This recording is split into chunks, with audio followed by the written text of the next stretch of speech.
Hello, everyone. Welcome to the Aging Journey podcast, where we explore the strange and unusual experiences of growing up in time in various systems. We also provide a safe space for diverse role players to explore aging and other lived experiences, unite diverse communities, and decrease social isolation through online gameplay. Today, I have Static, Pan, Lynn, and Benji playing a Kids Campin campaign. I am your GM, TanyaLashea. You can catch this game and other games just like it on your YouTube channel. Our socials and content warnings will be in the description of this video. Enjoy the journey.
All right, we are back. So, quick recap of what happened last episode. Previously on Happy Camper. Let's get everybody in the room real quick. So, previously on Happy Camper, you all found the real Gianna suspended in a tank of glowing life support fluid with her mind trapped in a psychic nightmare. Inside that dream, a twisted version of Juni was tormenting her until the real Juni went and broke through the nightmare and reconnected with Gianna and brought both their minds back from that twisted illusion state back to the real world. Gianna awoke, and because of that, the clone Gianna died. Outside of the facility, Ebb was still keeping herself safe, but also managing Sploop and the little mini Ebbs inside of the facility. But she finally returns with a little swarm of her own, having them go around and find different key cards to hopefully give you guys access to the rest of the facility. And that actually worked really well. They were actually able to find a key card off of Dr. Helmuth herself, which now gives you guys unrestricted access to every inch of the facility. While that was happening, Ebb also did a quick little whistle that echoed through the halls. There was no reply, but you don't ever know who's heard that. As all of that was happening and you all finally came together, you moved from the lab, which was lab 9, to the director's office to kind of remain hidden, as you could kind of see that everyone in the facility was doing something odd. They seemed to be clearing out the place. In the director's office, you all found a bunch of stuff. First, you went through all of the files that you had taken from the medical bay, learning a whole bunch of really messed up stuff. And then you also found a few letters on the director's desk that explained a few things about what they had been doing here, that you learned about a new organization called the Divinity Ward. And you also learned that they are going to be in deep trouble come the end of the summer because they're going to get audited by this mysterious organization that is leasing this land. Through the files that you all read, you all learned a couple of things. You learned that Mark was ebbed for destruction for some reason. You learned that Gianna kept being labeled as like promising. And you also learned that Miss Angelique thought that Juni was easy to manipulate. But worst of all, Hayden learns of a betrayal and oversight of his own father, who had knowingly known about the experiments at camp, but also conspired to have Hayden's familiar disconnected from him, as well as have his visions experimented on. So all of this happened and more, and you all finally decided to leave the director's office and go and expose the camp once and for all, as you all head to the command center. As this happens, you are all walking out. Juni is disguised as a guard, and she's kind of leading the way. Gianna is pretending to be the clone, and Hayden finds himself lagging behind as he reads some very disturbing information in a packet of letters. And this is where we are going to continue our story. As all of you make your way out and decide to walk down the hallways of the facility towards where you know the command center is, Hayden, the hustle and bustle of what's been going on is basically lost to silence. Even though you were intending to keep up with the group, they are moving on without you, thinking that you're behind them. You can kind of hear the guards running around in the complete chaos as the people at the facility try to get everything out as soon as possible.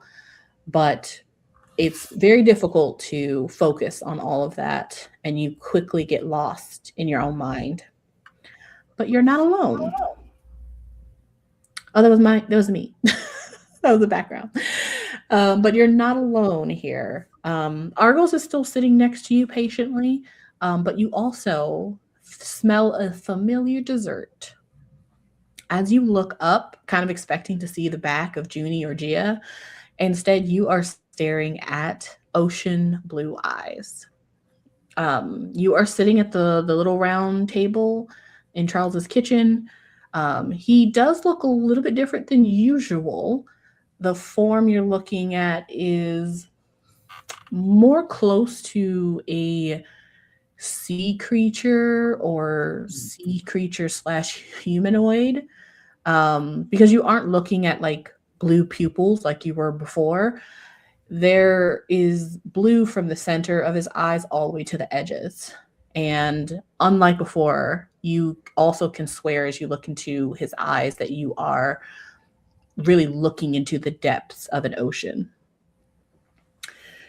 And the kind of the blue color, the blue dark, the deep blue color from his eyes also kind of seem to seep into his skin around his eyes, almost like watercolor. Mm-hmm. His hair is also much longer. It's thicker and curly, and it does move with the slight current of the water because you are, of course, in his home underwater. And he is currently setting a fresh baked bundt cake on the table as he takes a seat.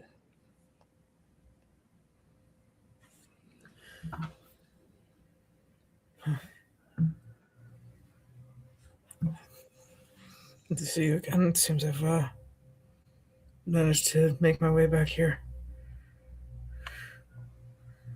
He sets a little delicate china set in front of you and starts to pour you a glass of tea. You can also notice that the bracelet on your wrist is kind of now glowing a neon blue. And he's pouring himself a glass of tea. You still have the wadded up papers, even though you're underwater. Mm-hmm. They are still readable and crisp as if they weren't underwater.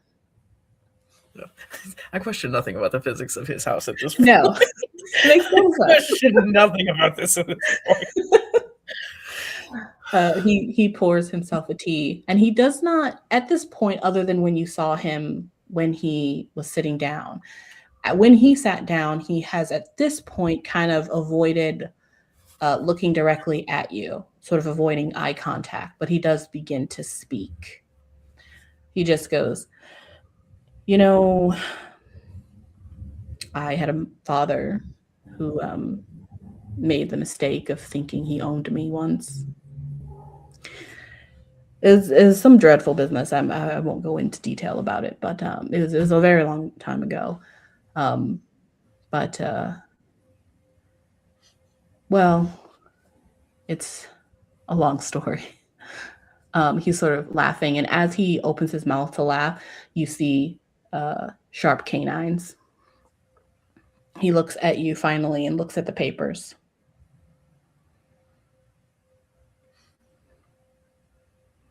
Quite the day. Yeah, I'm kind of getting tired of quite the days at this point.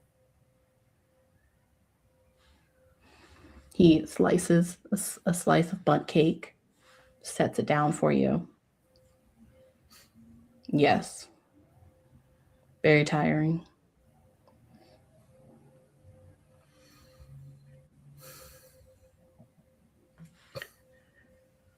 Well,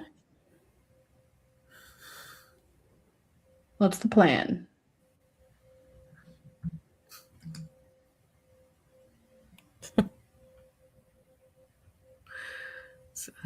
It's a great question. I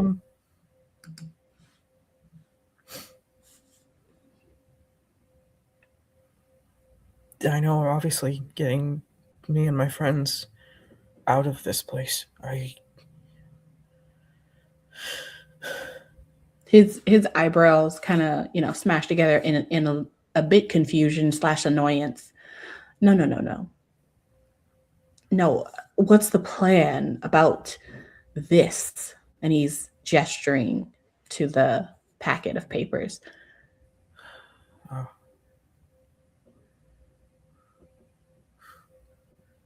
I don't know that I can go home after all of this and see them again. I mean, it's not like I have anywhere else I could go.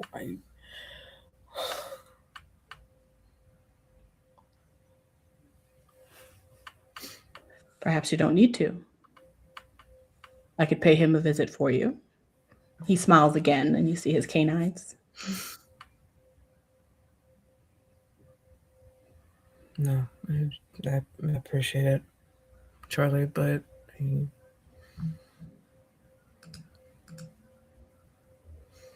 I know if I do go home, I have to face this myself.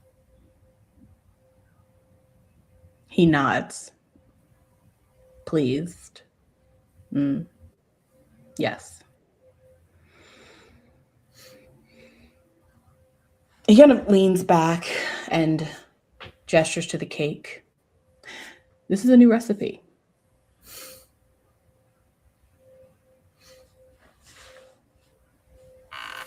Just first smile he's cracked since he's opened his folder. Just kind of grabs a fork, takes a bite of it. It's good. It is honeysuckle, but like Earl Grey tea and honeysuckle is the flavor. Very unique. Really interesting texture because it kind of tastes kind of the texture of coffee cake. God, every time I'm at Charlie's house, and I just get so fucking hungry. That sounds so fucking good.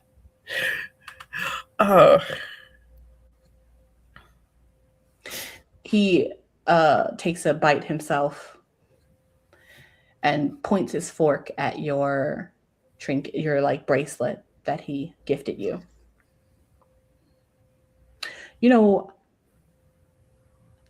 I gave you that because I could tell. The moment I met you, I knew this would be perfect for you. Surprisingly, I didn't know how perfect, but this has really turned out well. Well, not well, but also well.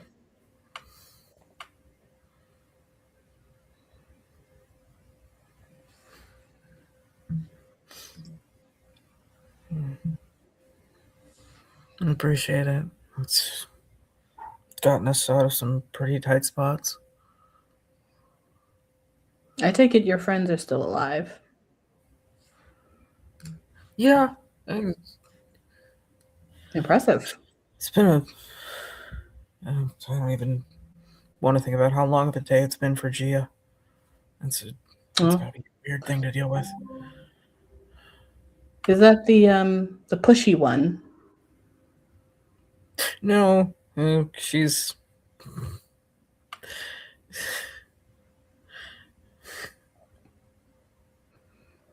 Think of all of us, or what they said in our folders.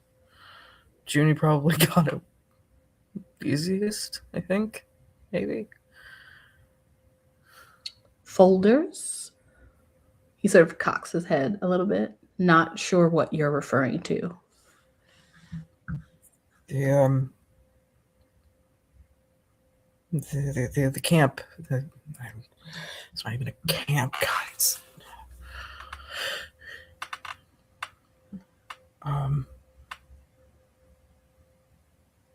The folks back there, they were monitoring all of us.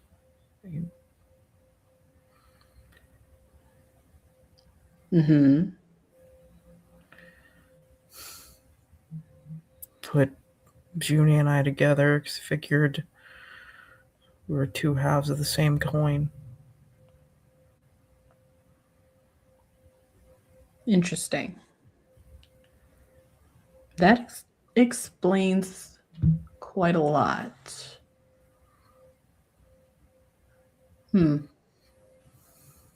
There's been some interesting development in the last few years, decades. How long has it been for you? It's been like a couple hours. It's maybe been half a day, like 6-ish hours. I don't know. Oh, so short. Interesting. Developments have been made, and I must. He kind of is pausing as he kind of figures out how to say what he wants to say. I will be unavailable for a short while. What is short? A century or so?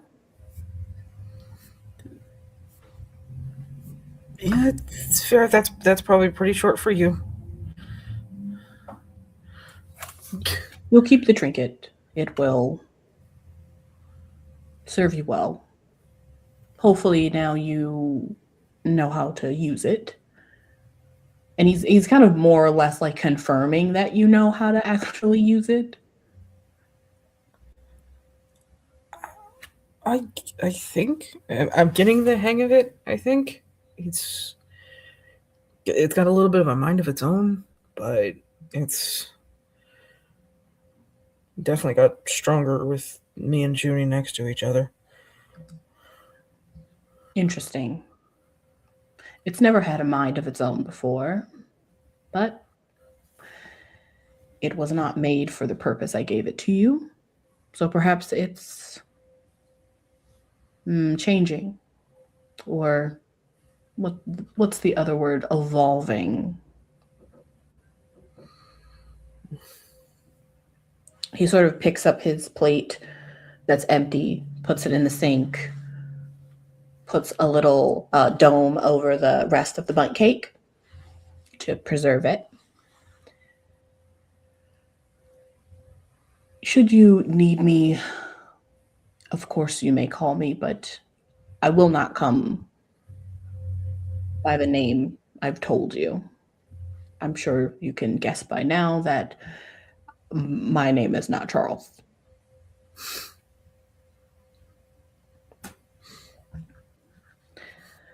And wordlessly, he gives you another name, and I will put that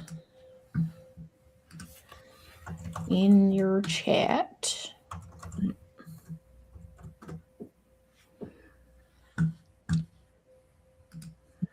And he just goes, "You may call me internally, of course. I would prefer you not speak my name aloud." Just kind of nods. I get it. I think Charlie shoots you better. Roll a charm. One of us convincing God to change his name. DC is, I think, wow, that was a really good line, actually. I think the DC is just going to be like a 4. Yeah. That could happen. Holy shit. Okay, that explodes. Of course.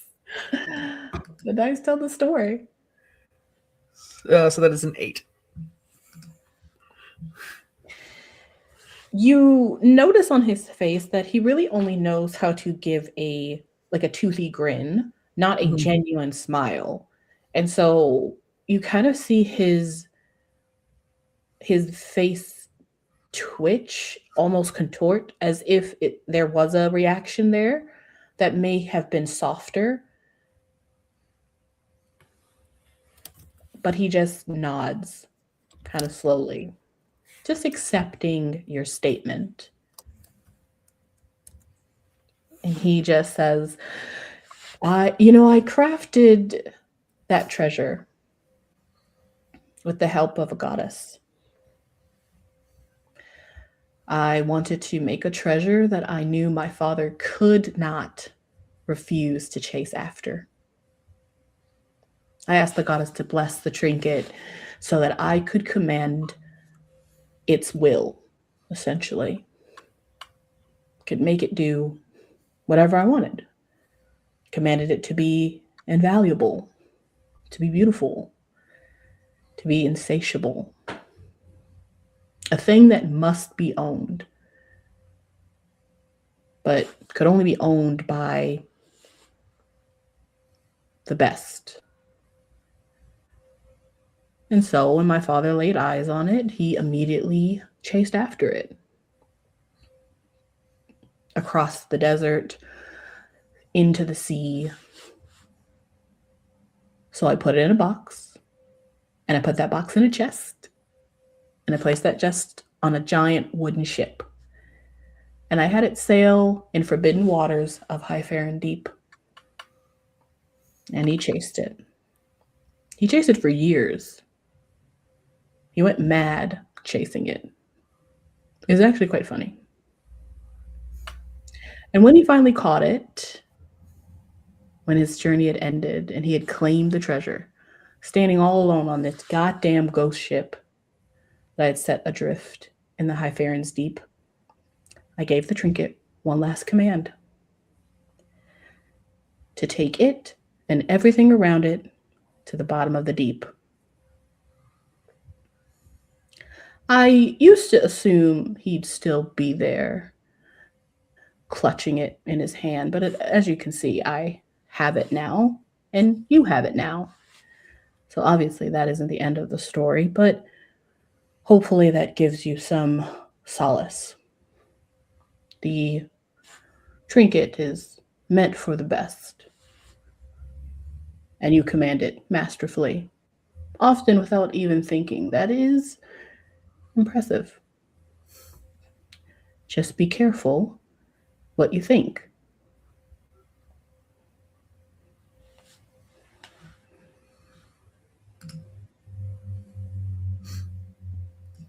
Just kind of nods, very clearly trying to blink back tears as he listens to him speak. I will. Remember, I will not be easily reachable, but you may reach out to me when needed. I shall be back in a few, what did you say, days? And B, I would suggest you and your friends be gone from this place. Things are in motion. We're certainly trying.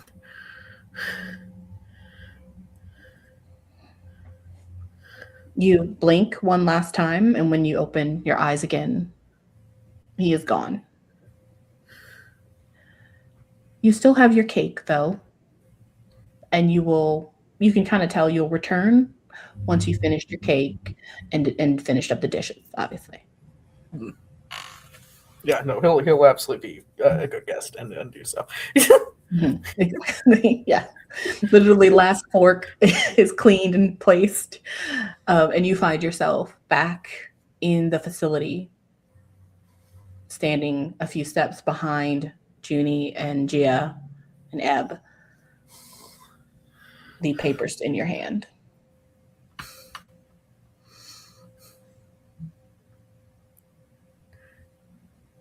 Kind of just tightens his fist around them.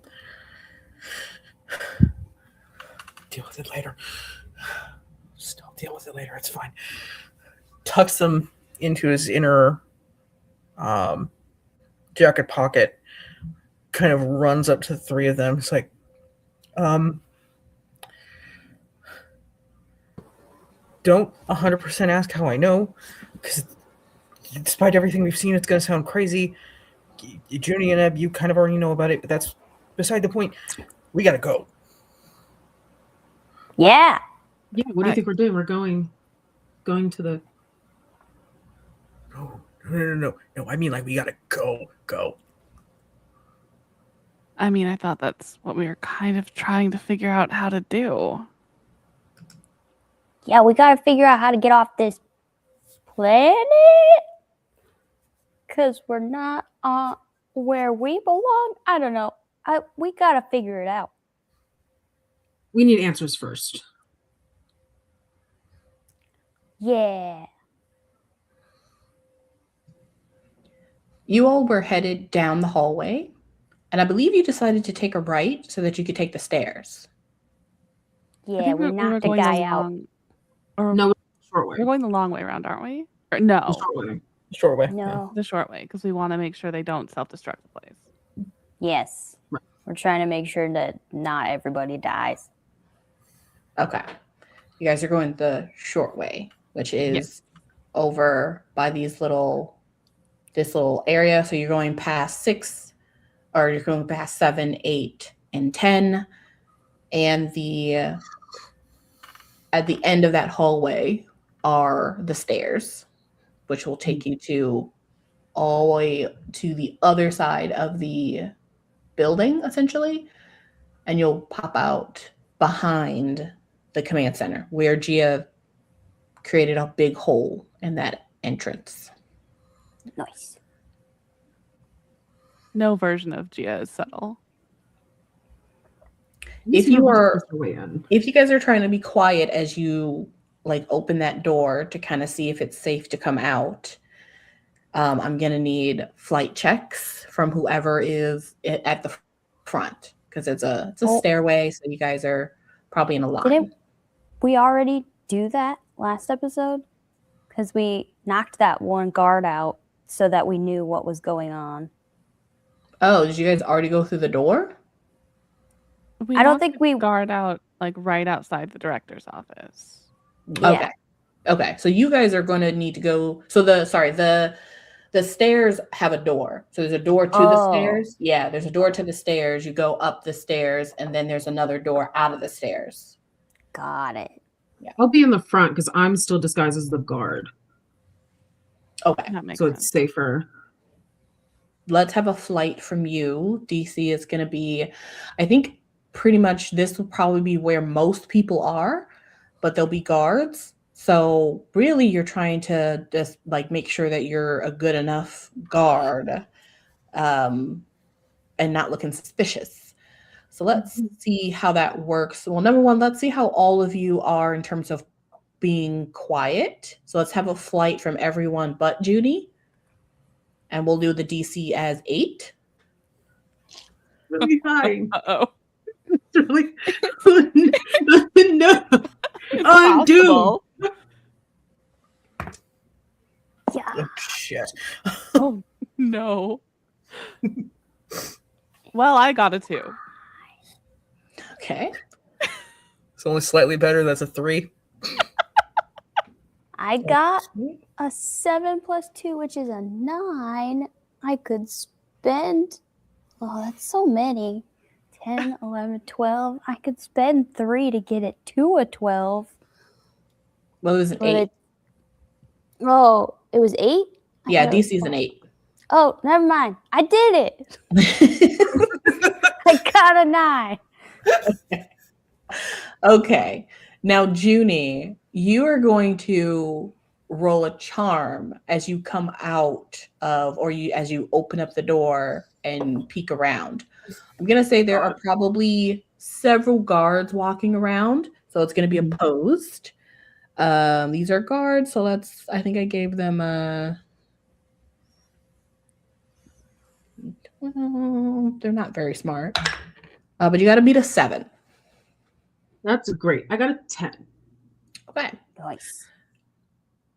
So what happens is, Juni, you kind of open up the door. You do see 1 or 2. They are not looking in your direction, but they're kind of walking past. You're able to look, like you belong there. And you have a couple of people behind you in the stairwell. I will say, though, that those who did not meet an 8, you guys are not being fully quiet in the stairwell, but luckily the stairwell is contained. So the only people that really will hear you are the people that are outside of the door that Juni is opening. So we'll see if anyone looks your way as you guys make your way down or out of the stairwell into the hallway. Juni, there is probably like one person like walking away from that area. And then you can hear voices in the command center.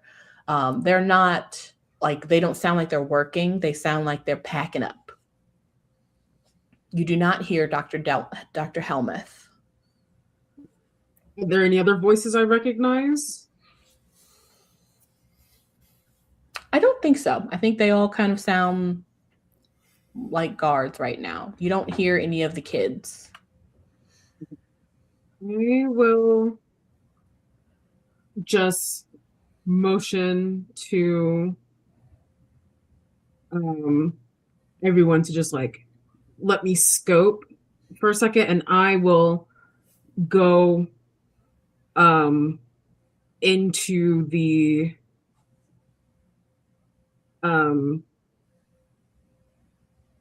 command room, also looking like how some of the other guards were looking, a little panicked, like I'm coming to help pack things up. And I think she walks in and she's just like, I came to help. Where do I start? Okay. As you go ahead in the stairwell, as you guys have made your way there, you're waiting, making a little bit too much noise. Something indeed does hear you, but only Ebb hears a very low whistle coming from down the stairs. So the stairs that you came in go up and down, and you guys knew to go up to go to the command center. But there are stairs that go further down into the facility. Gia, who did that? Juni, you say, I'm here to help. And I don't even think people really turn around to look at you. They just kind of are like, okay, well then pick up a damn box. Let's go. We don't have time to give you more instruction. Everyone has their instructions. So they're literally like, see how many people are in here?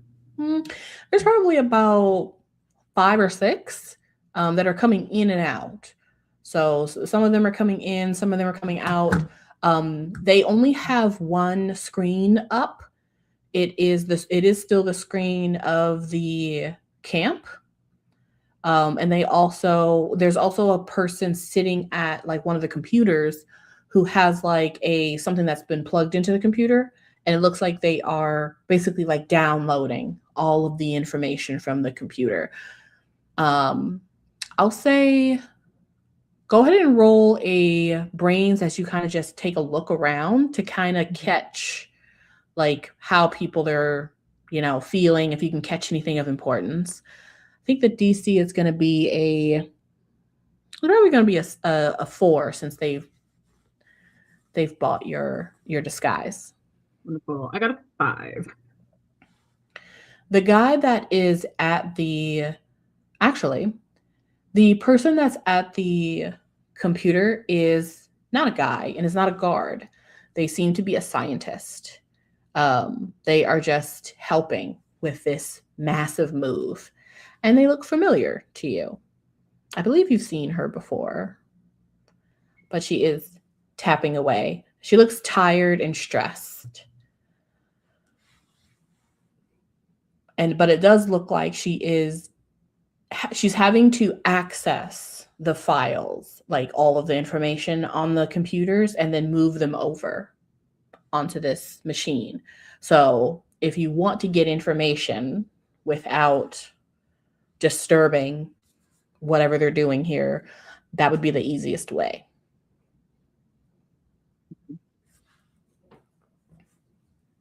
Is to get to the files on that's being transferred. Yes. Okay. 6. I can take them.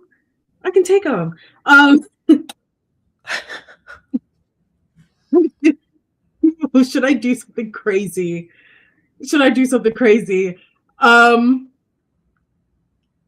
Would it be unwise to, even though this person is here, to use my boon to make it seem like Dr. Helmuth is very, very panicked and is just like the oh my god, what is the name of the society that is coming to do the audit? The Divinity Ward. The Divinity Ward is here. We need to go now. Leave it. And I want like an announcement to like, I want to use my charm to create an illusion that she is making this announcement to get people to leave. Wow. Well, that is certainly going to work, of course. But I'm isolating it to like this area, if possible. I don't know like what I really should do, because I'm like, I want to be able to like rescue as many people as I can. I think if you want to have the most impact, yes, and this is going to be probably a shock to your friends still in the stairwell, since they thought you were just going to go do some reconnaissance. But the most reach you can get is to grab the intercom and do what you've been hearing this whole time, which is an announcement over the intercom. Let's do it. Let's do it. I need info and answers. I got nothing to lose. Let's go.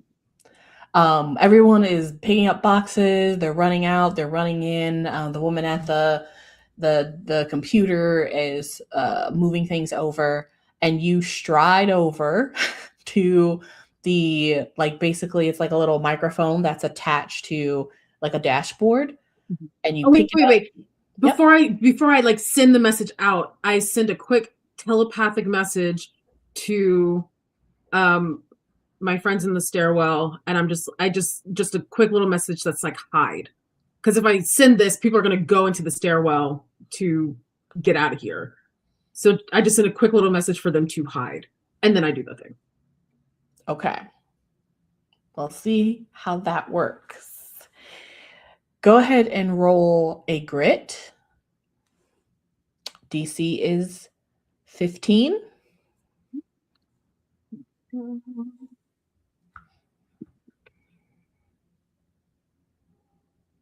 Freaking way.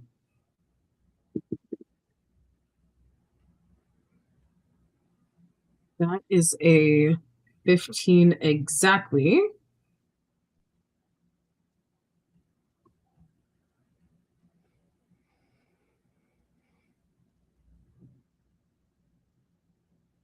Did you hear me? That is very impressive. That means that you get a +2 to your charm on your next aim at persuading, which is going to be very soon, because as you grab the mic and you can say what you're going to say, we will cut back to everyone in the hallway or in the stairwell to see what you guys are doing, and then we'll cut back to Juni. So what do you say over the intercom?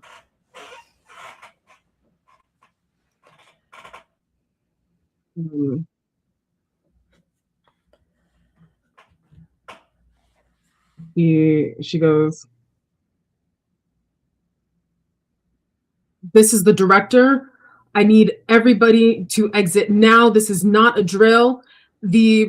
Oh my God, you just told me their name, and I literally just The divinity ward. Divinity ward. The divinity ward is here. The divinity ward is here. This is not a drill. Everybody needs to get out now.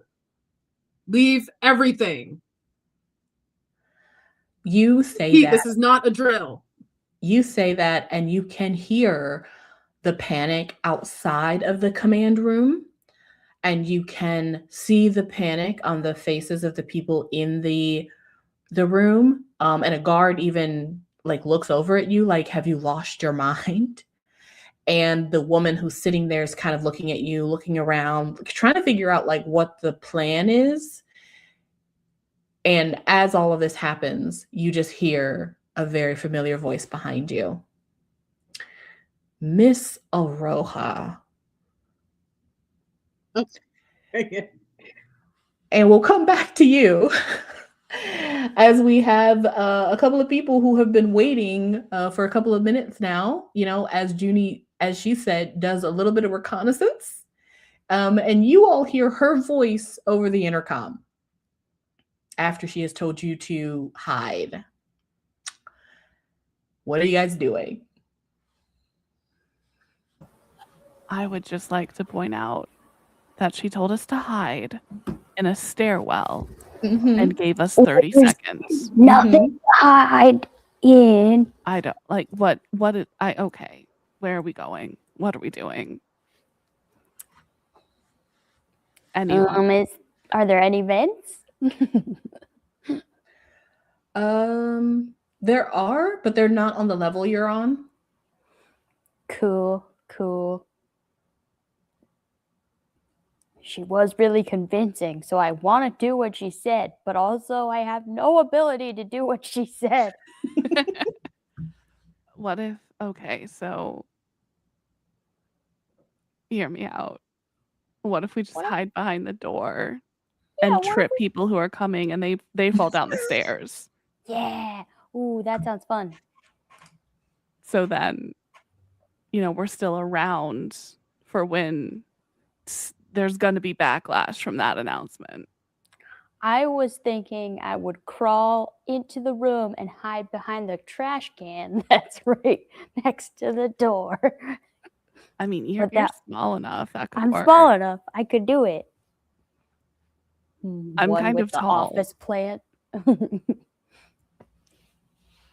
think I'm just gonna hide behind the door. You get the door, I'll get the garbage can. Hey, Hayden, where do you want to hide? Do you want to hide? I don't know. You're apparently a lot of things have happened since I've been in a tank. Can you stick yourself to like a ceiling or something?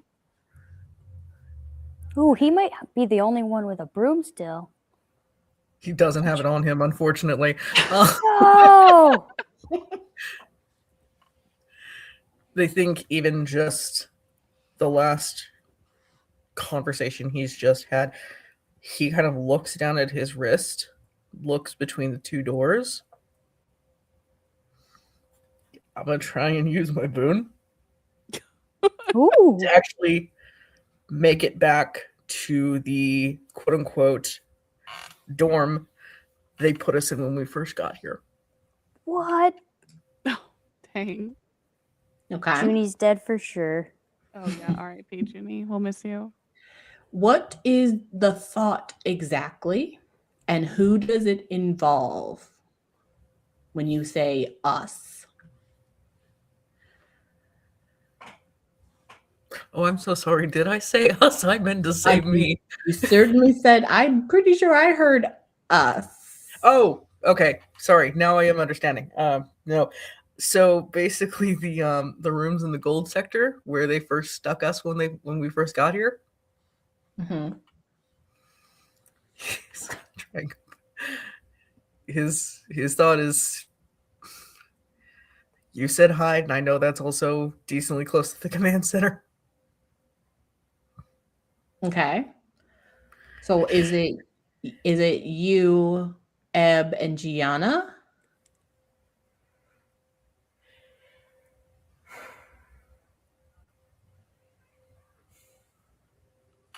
Thinks about it for a second, looks at the two of them, sees Ebb hiding in the trash can, knows she's small enough that it just might work for her. He's like, she'll be fine. She'll be all right. It's a little bit of that thought because somehow you have survived all of this and he has no clue how. She has a body count now. She's fine. Yeah.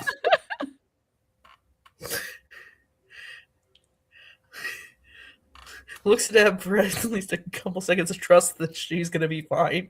Looks over at Gia, reaches out his hand. It'll be a lot to explain, but trust me. Okay. She'll take his hand. He's going to try and transport both of them. Okay. Go ahead and roll whatever stat you're rolling, add your D4, and you'll get a +3. I'm going to say brains because it's also him like trying to mentally just remember as to where that was. Mm-hmm. Okay. The DC is going to be 25. That's fair. Whoa. You've done it before. Yeah. So far.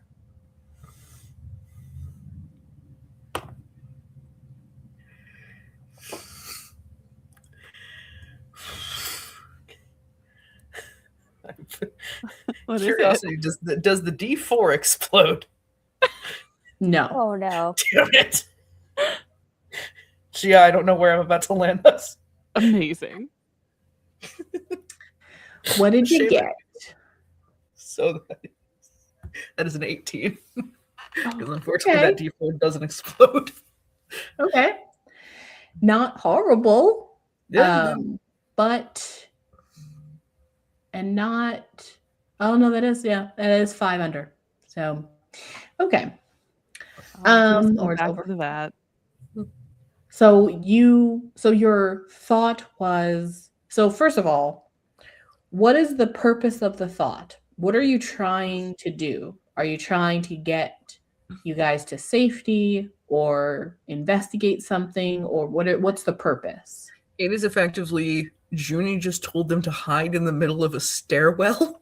Mhm. He's like, if Juni's going to be pulling this, they're going to be panicking anywhere behind us. Mm-hmm. Okay. As far as he knows, they've already cleared out the gold sector based on what they've already figured out. I see. Okay.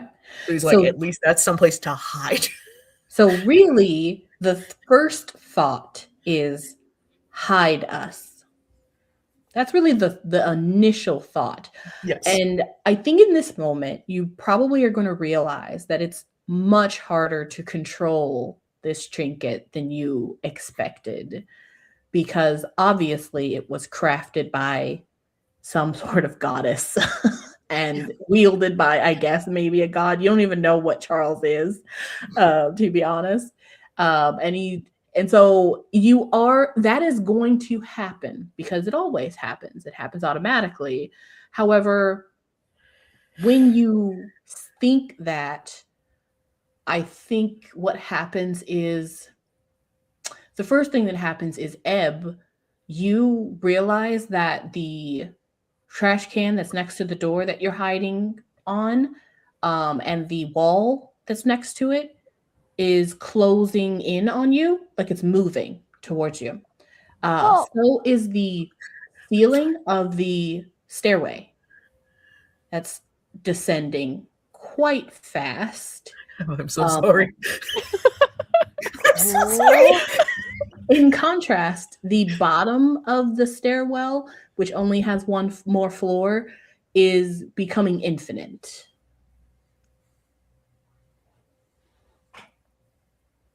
And unless you all move from this spot, you will be crushed by the ceiling and the walls. I'm gonna go in the room and into the room. You try to get to the door, and the door is gone. Yeah. Wait, I'm I so was sorry. inside of the door. Oh!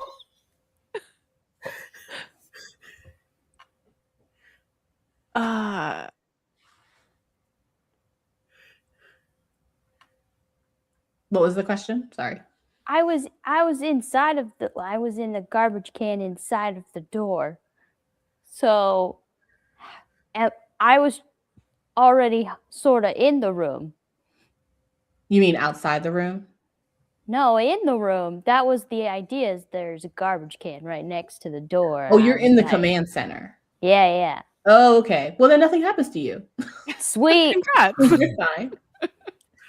Just everyone in the stairwell. Good luck, guys. Thanks.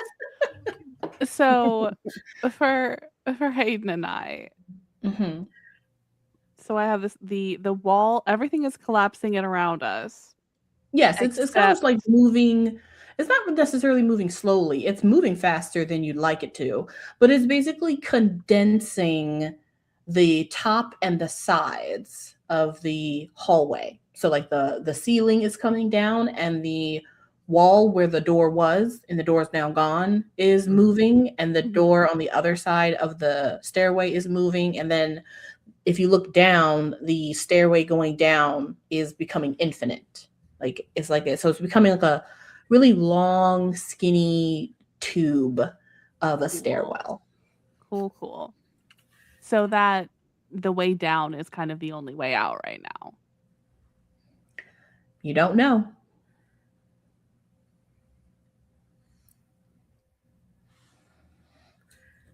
Hayden, I don't know what you intended.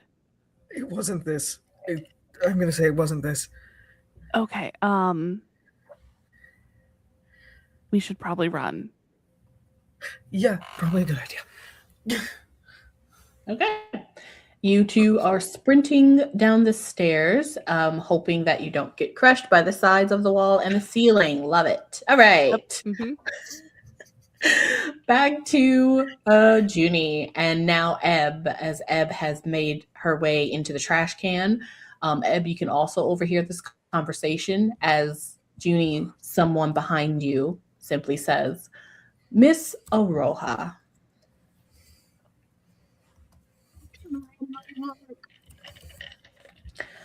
And you turn to see, surprisingly, not Dr. Helmuth, but Miss Angelique.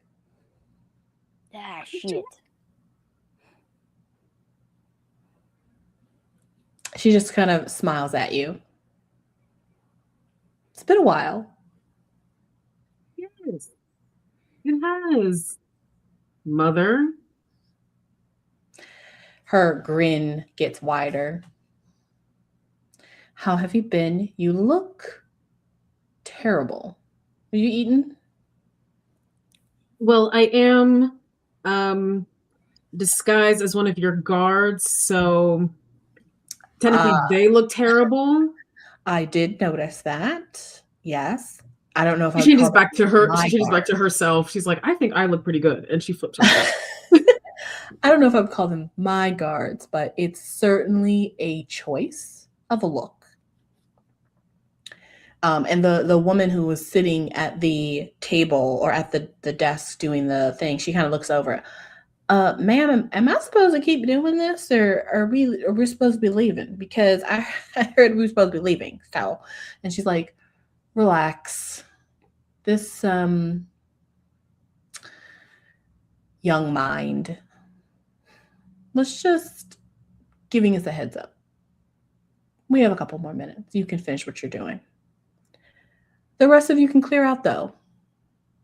She looks at you. But there's no door. Interesting. No, there's a door for you. Sorry, it was the door to the stairwell. Oh God. She goes, interesting for you. I'm surprised that you made such an announcement because you're kind of right.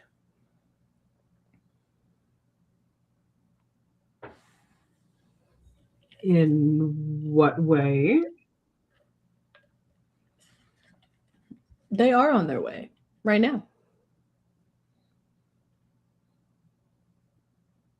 We probably won't be able to clear this out by the time they get here, and she kind of leans in to whisper to you, but we figured, leave some collateral damage.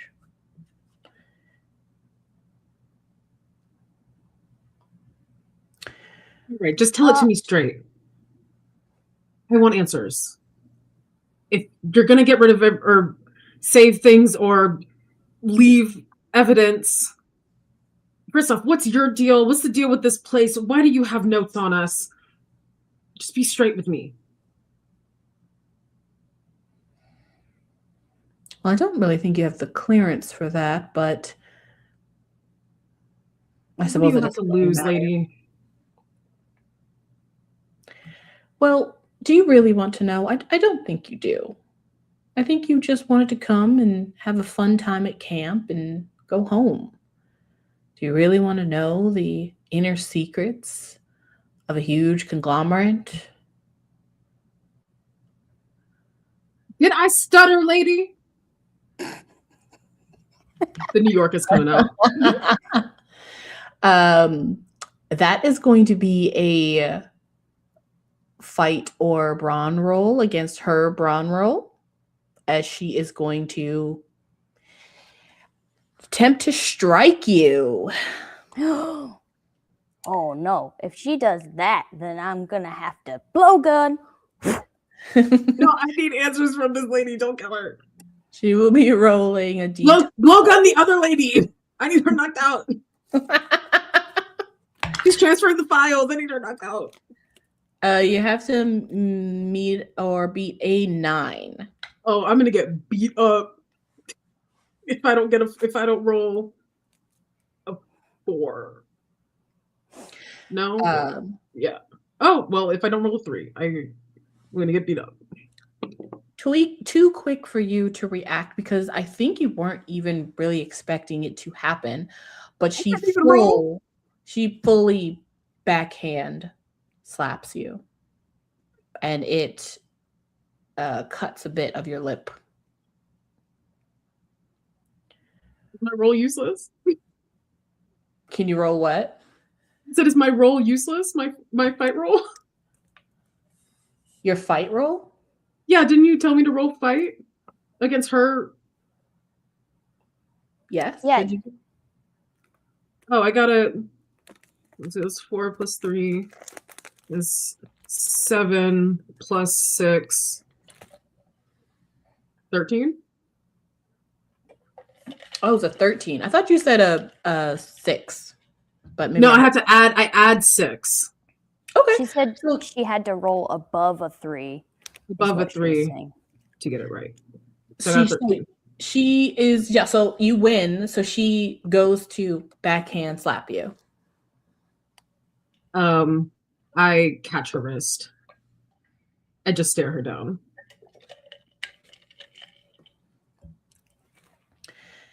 As you do that, she kind of like just stares at you for a moment, but then you hear the click of a weapon as one of the guards has turned it on you. You had so much promise. Promise to what? She rips her hand from you. You'll know soon enough. We're not done with you. And she kind of calls the guard to put you in handcuffs. Everything must go, including you and all of our specimens. So.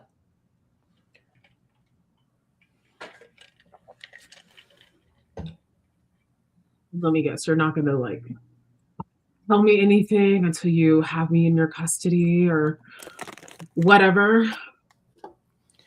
If you survive the next trials, which I'm sure you will, and you relax,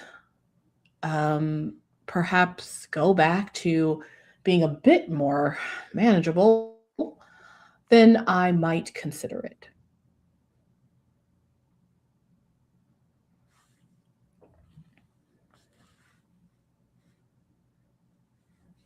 What is Ebb doing? And what is Ebb and Juni doing? There is going to be a guard that is going to tie you up and attempt to take you to wherever they're taking the other kids. Can I do a blowgun shoot at the lady who's typing on the thing? Sure. Do you have to Basically roll just- something for that? I would imagine it's like a fight or something. Yeah, it's a fight. Go ahead and roll. Well, I mean, she has her back to you. So really, I don't know why it would not hit her, but are you trying to stay hidden? Yeah. Okay. So let's say you're able to do that and it will hit her, but let's see if you can stay hidden. So go ahead and roll a flight. Let's say your DC is going to be, I don't know. There's a couple of people in here that's a little jumpy. And Miss Angelique is, I think, looking in your direction. Like she could probably see you from the corner of her eye if she caught it. So I think it's going to be a DC 10. Okay. Yeah. Okay, that's a 7. So plus 2 is a 9. I'll spend an adversity token and make it a 10. Okay. Yeah, you pop up, blow a dart. You all hear the woman just go, "Ow, mother," and she passes out. Yeah, mostly I just wanted her to be a distraction of like, oh no, she's passed out, so that I can move from the garbage can to a new hiding spot. Yeah, and I take that opportunity to help Ebb get away, and I will fight the guard. I'm gonna be tied up. Okay. Oh yeah. Miss Angelique is sort of now at this point the place has pretty much almost like completely teetered out. Like people have been leaving for a while now, so it's really just you guys and the woman that was there who's passed out. Miss Angelique now looks really annoyed because it's like the last thing that needed to happen. So while the guard deals with you, she's just gonna walk around and go over to the woman so that she can finish what she was doing. Ebb, where are you moving to? I just want to get to a new hiding spot, whether that's under a desk or behind a bookcase or behind a really big computer screen, just like the next spot further into the room. Okay, probably under a desk. There are desks lined on the walls, and there's a big like command center that has a huge screen, but the screen is up in the air. It's not on the table, but there's plenty of room under tables.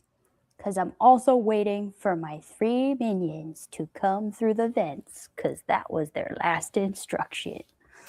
That is correct. Okay, I will remember that. Okay, so you go underneath the desk, and Miss Angelique goes over to the woman who's sitting there, chair, and kind of pushes her onto the ground, not really caring that something has happened to her. And she kind of continues to do what she was doing.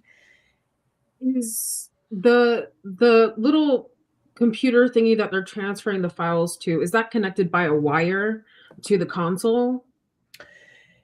Yes, it is. Can I, thinking about fight class, can I summon a sword, and as I try to move away from the guard, swing it over and cut that wire? Oh, you can certainly try.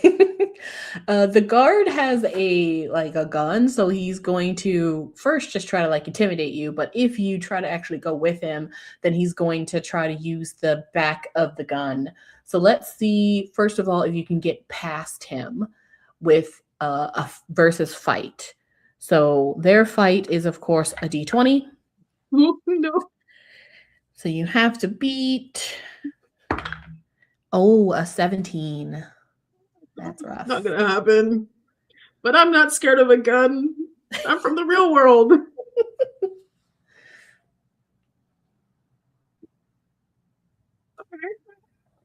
That's a 9. Okay.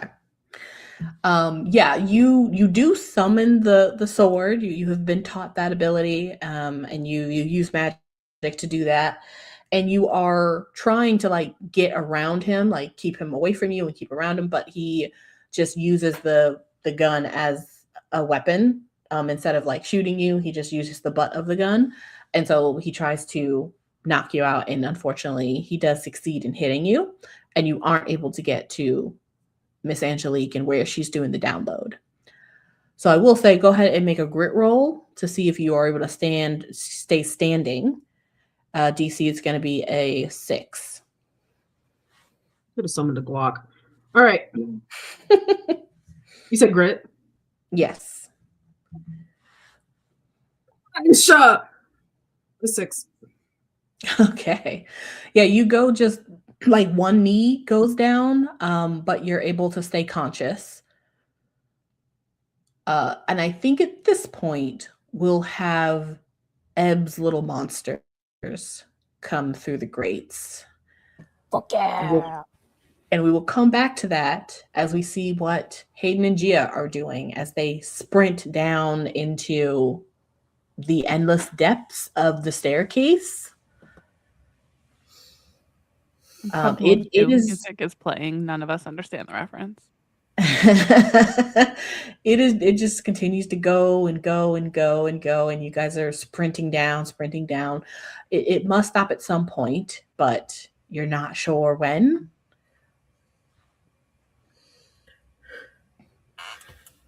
Are the walls still closing in? Mm-hmm. In a couple of minutes, as you guys continue to go down, you will no longer be able to walk on the stairs. So the stairs are getting thinner. And there's the middle of the stairs, the staircase where you could jump down, but the stairs themselves are getting thinner. So you guys used to be able to run next to each other, and now you have to run in a straight line, but there doesn't seem to be any end. And if we were to glance over the railing of the stair, does down looks pretty infinite? Kind of. Give me a brains roll as you look over and look down. DC, I think, is going to be a 6. Okay. That's not insurmountable. 8. Okay. It does look endless, but also not. It kind of looks like it looks endless, but more like an endless darkness that also has a staircase in it.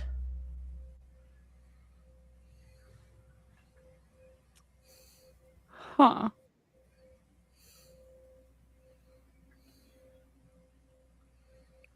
Does that staircase appear to be being squished? Yes, all of the staircases, as the rune just kind of gets squished together, is squished. Well, Hayden, my instinct right now is telling me to jump off these stairs and hope I can magically soften our landing or something. So unless you've got a better idea, I hope you have a better idea, because that's all I've got right now.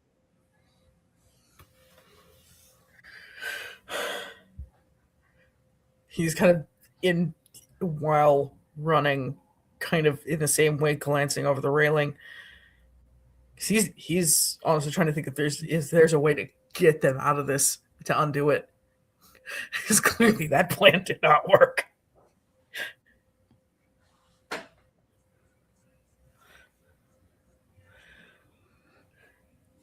What are you thinking?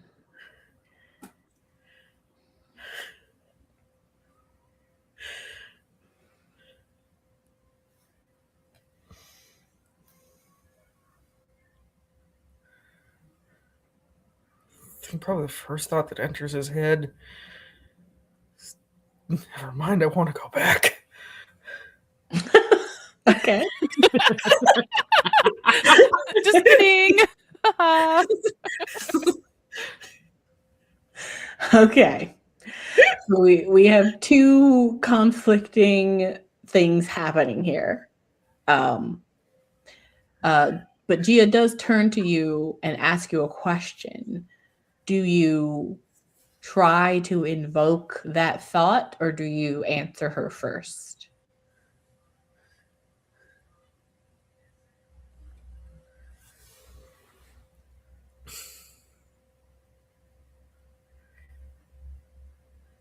I think he's gonna place a hand on her shoulder and he's gonna try it again. Okay. This kid only get better.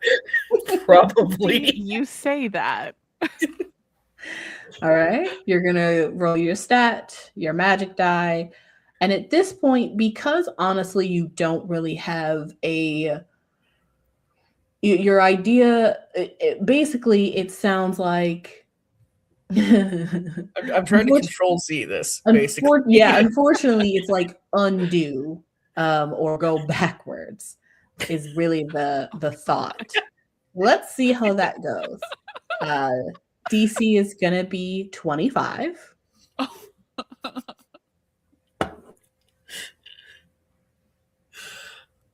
God. What'd you get? Holy shit.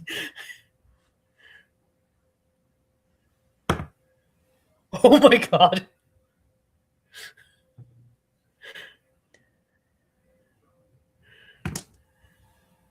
So that is that, then the actual.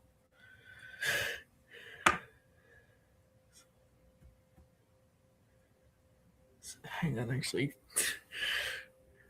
Need to make sure my math is right before I go saying the answer.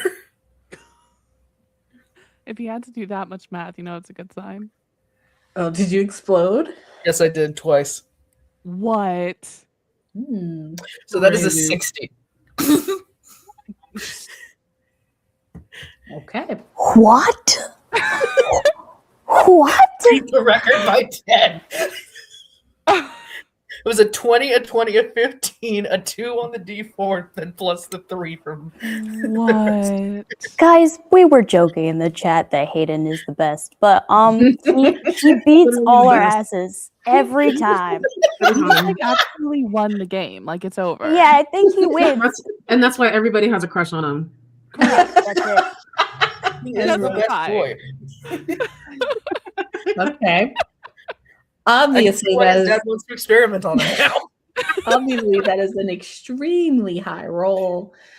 So, you tell me what happens.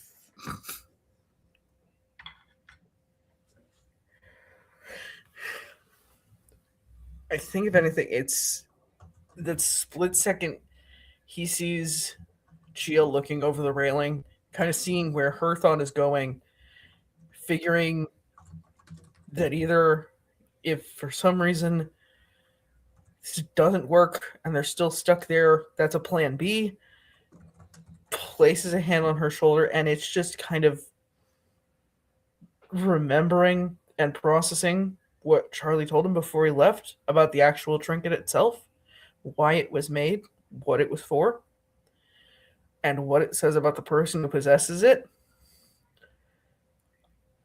Mm-hmm. And basically, it is just a strong visualization of the stairwell they were in before, of trying to get them back there. Gia, you turned around, you asked Hayden, should we just jump? he grabs your hand, and you didn't even blink. What you saw was you were looking at Hayden, and you could see behind him, you could see the stairwell. And then 1 second later, the stairwell was normal. And your eyes, for some reason, couldn't process the change. It just was, as if it had never changed. Like an illusion had been lifted. Okay. Am I we're this is real, right? Yeah. This is not the you're actually Hayden, right?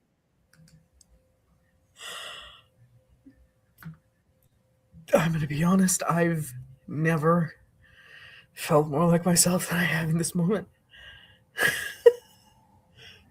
Okay, we're gonna go with that then. Again, it's a lot to explain.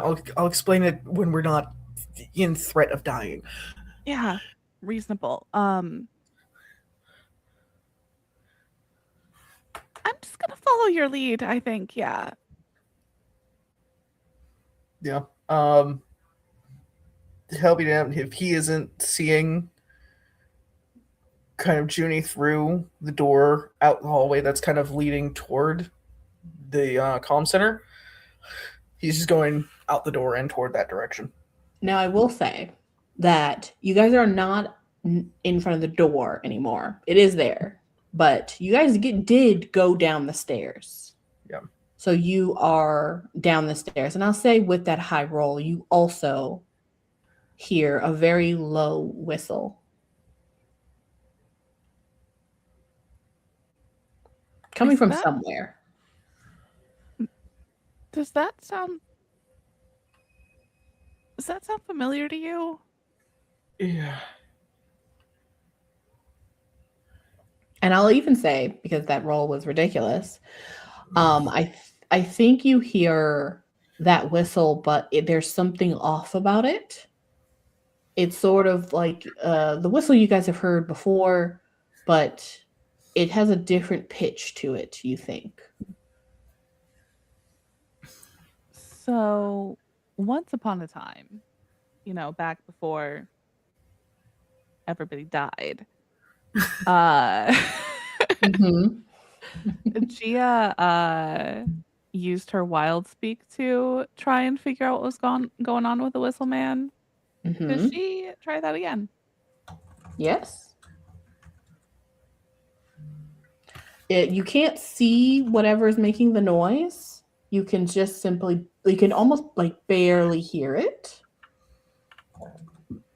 Yeah, I think she kind of just like latches onto the sound and tries to like project her thoughts along with the sound back to the origin. Okay.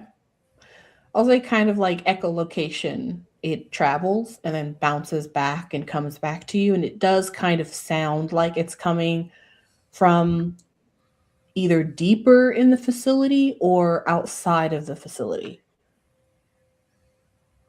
Can I kind of I want to project the positive interactions we've had as a group with the whistle man through that sound?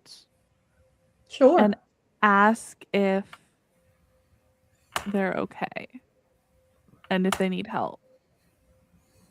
Okay. You get a response that is, how would I say? The response seems to be from a juvenile. The baby. So they seem to understand what you're saying and what you're giving to them in terms of feeling, but they don't necessarily know how to articulate a response. Oh, Hayden, I think that's a baby whistle man.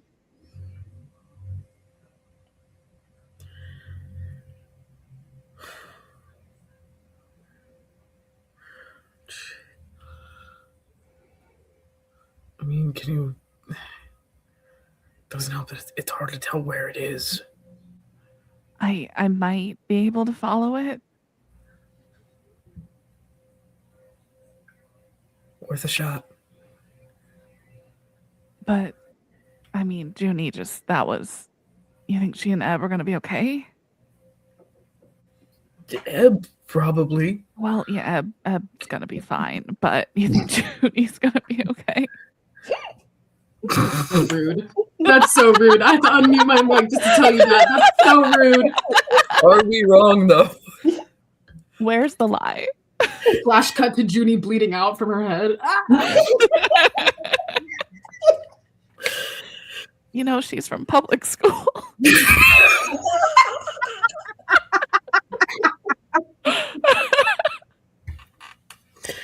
You know what? You're right. You're right. Again, Juni first, then we'll deal with taking care of finding that.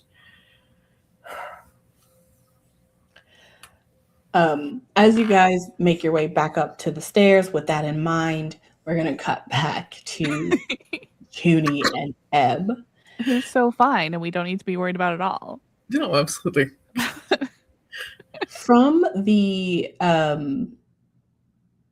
vent, the same one that the one mini Ebb came from the other day, you see the mini Ebb. It is behind, the vent is behind the guard, because the way you guys are situated, Juni is on the ground, the guard is over you, and the vent's behind them in the wall. Oh, fuck yes. Not only does little mini Ebb hop out, but something else is scrambling out. Not as quiet. It's quite bulbous in terms of like its gut and its feet and its claws, and of course its leather bat wings as it shimmies out with like kind of like a sludge water. So it pops out with little Ebb, and another one pops out, and another one, and another one, and The another whole one. family. At some point, the translucent eels have done their work. They have found their way throughout the facility, have at some point found food, gone into their chrysalis state, and are now Fred Mach 2. And they are, of course, assembling per the directions of the mini Ebbs. Yes. So this is She's just leading them with a little like toothpick as a sword, like. Mah! And so this is clearly a very terrifying moment as these creatures pop out of the vent, and For the guard. And the guard turns slowly to see 6 of these things just staring at him and mini Ebb, and he was in the command center when that mini Ebb almost ate the other guard. Yes. So I'm gonna roll a grit for him, but I mean, their grit's not very good. So I'm gonna just say he auto fails his grit and he freaks out. So let's see what he does in response. So this is what this grit is really for, to see if he freaks out and he just probably start blasting, or if he runs. Let's make the DC I think it's gonna be a 10, and we're gonna roll a D10 for him. Oh, that's a 9. Okay. So he does fail. So he kind of freaks out, and I think he's going to point his gun at them. But that will give Juni a moment to get up. Meanwhile, Miss Angelique is mid working, not really paying attention. Oh. Am I under a desk close to the desk she's working at? Sure, you could be under that desk if you want. Hell yes. I want to shank the shit out of her leg. Ouch. Yes. Do it. Okay. Let's have a fight roll from Ebb. And Juni, what are you doing? I'm gonna cut this guy's Achilles tendon. Jeez. Okay, Hell two yes. I'm about to give these little guys a feast. two fights, DC. I just was reminded of what was that show? Oh, I'm reminded of a movie where that literally happened. So it's gonna be a DC, I think for Miss Angelique, probably a DC 6 for the guard. And since you're already down there, it's gonna be a DC 4. Okay. I rolled It's a gonna 5 be an 8. plus 1. That's 6. But I want to do I want to super succeed? I have to get like a plus 5 to super succeed, right? Like 5 past the goal. Yes. Well, it's a little, I mean, you succeed, but something extra could happen.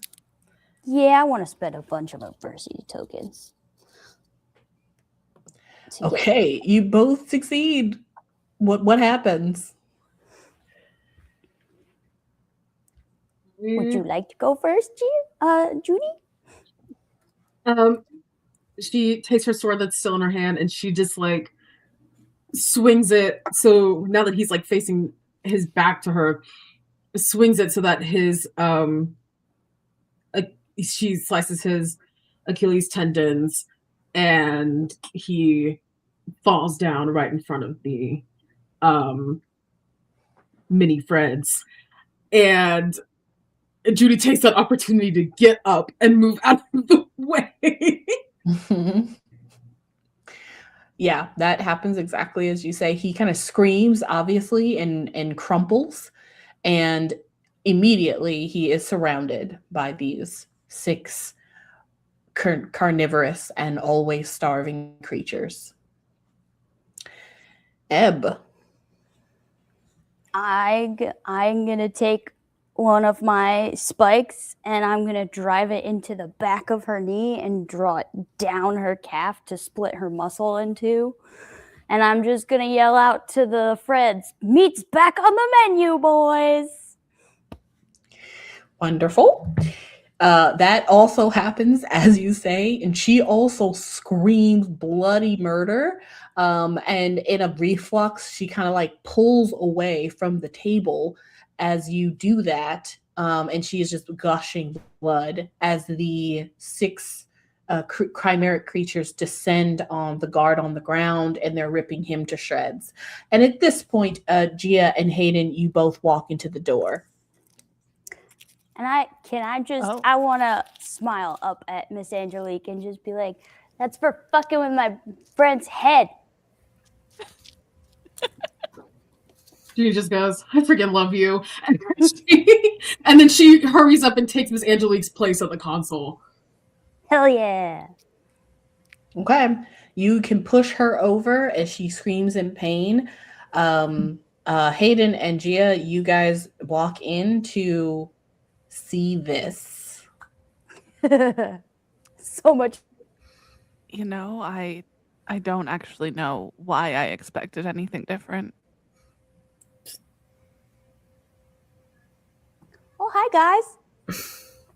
You hit real good. Yeah, that's an understatement.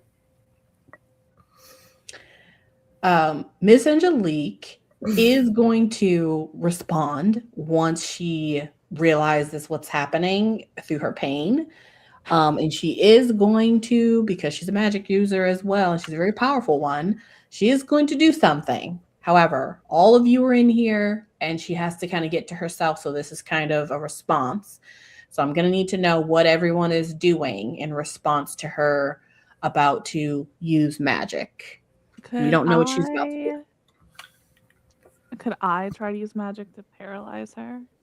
Ooh, okay. Yeah, get it. Anybody else doing anything? I was just going to stab her some more. Okay.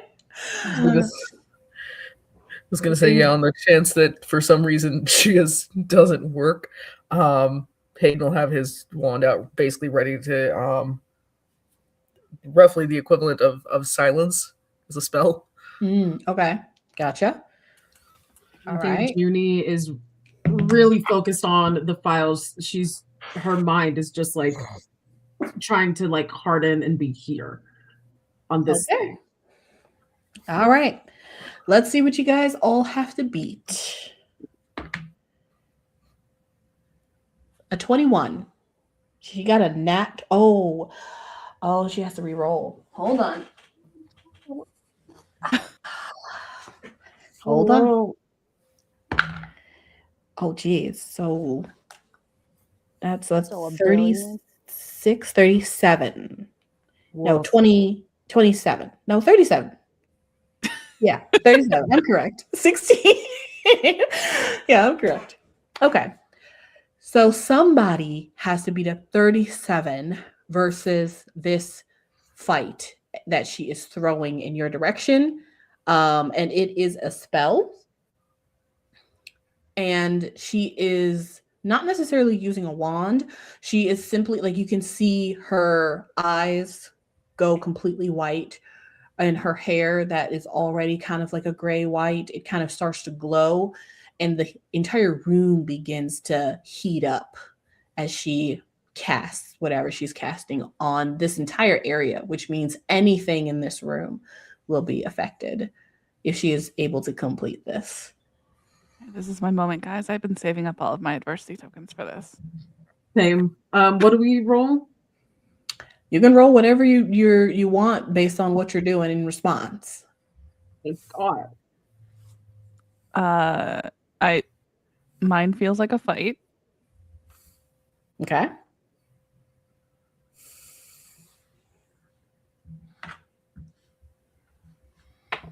Yeah, I feel bigger than her in this moment. I think I'm gonna use charm to outwardly show that. Okay. So I have a question about adversity token usage. Mhm. If you use adversity tokens to bring it up to that die, like to make it explode, can you Mhm. then use additional adversity tokens after it explodes? Yes. Okay. You might want to save it. I rolled, I'm doing the math. 2 plus 7. I got a 39. My charm blew up. Wow. Hell yeah. What do you do?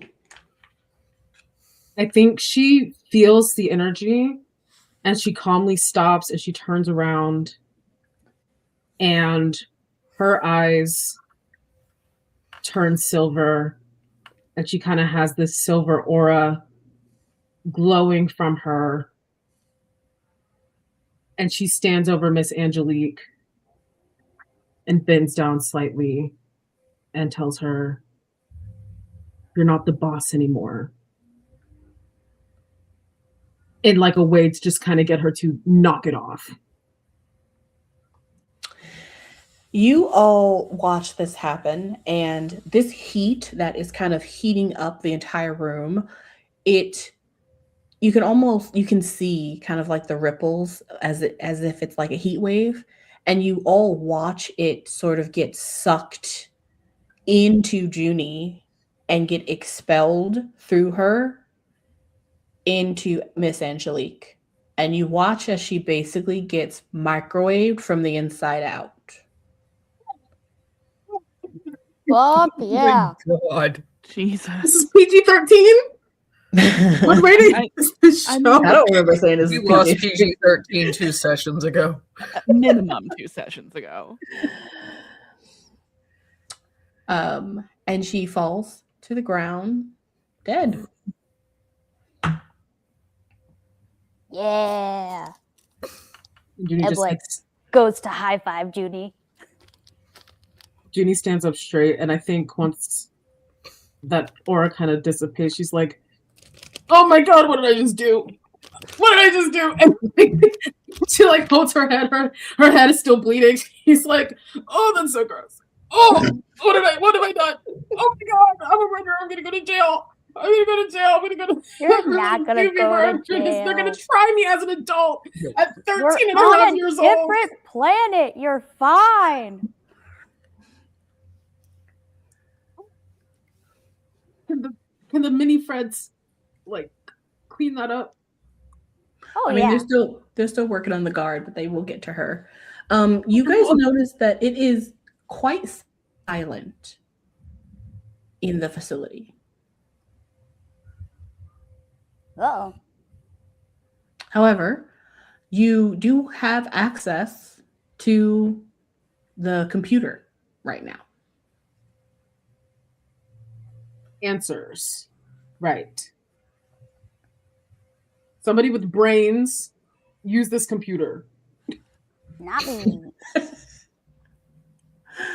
That's you, clever one. Well, luckily, you don't actually need brains too much because they already had it open and you guys have the key card. However, they were in the process of moving things over. So if someone wants to try to access it, it's not too advanced, but I think a brains would be to find what you're looking for. A brains would probably be it depends on how difficult it is, but they kind of unlocked everything so they could move everything over. So it might be a little bit easier. So first of all, who's on the computer and what are you looking for? It used to be me on the computer. It doesn't have to be me on the computer now that we have a little bit of time. It doesn't have to be on the computer? No, I was saying I don't have to be. I was on the computer. Oh, I see. I don't have to be the one on the computer looking for these files if what we're trying to do is get some answers, giving people the chance to volunteer. Otherwise, I will do it. Who has the best brains? You know, Gia just gently pushes Hayden toward the computer.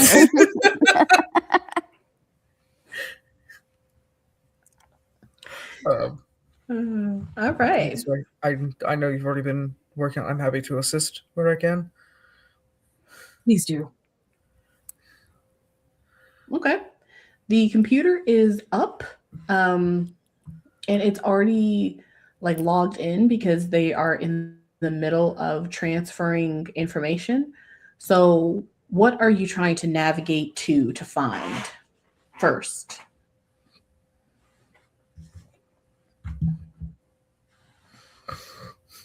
Do we want to look at our files first? Get the answers for the four of us? What's going on? See what the experiments are?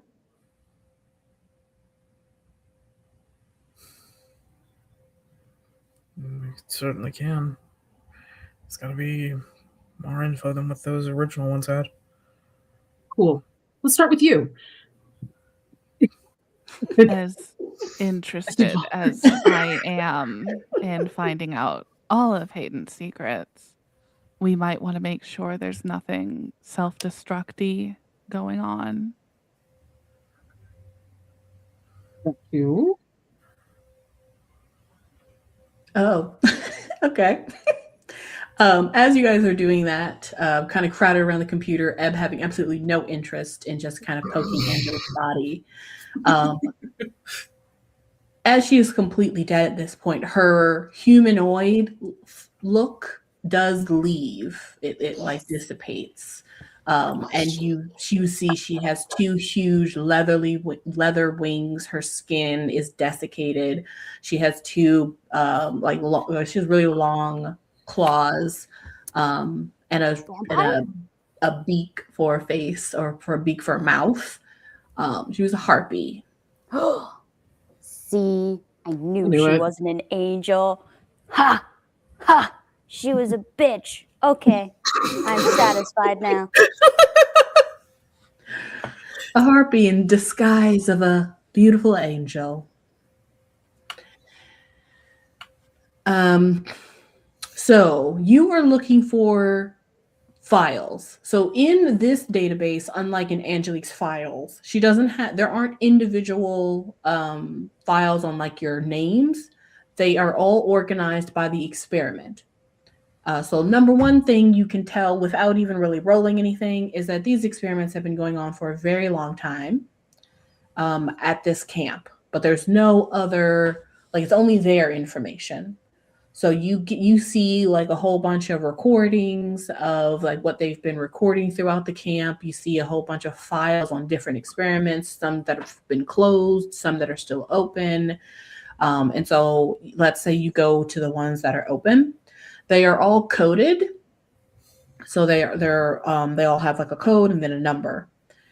So you see a bunch of experiments, and none of them really are going to tell you what you might be looking for. But if you roll a brains, let's say it's a brains 5, you might be able to connect something to figure out how to find it.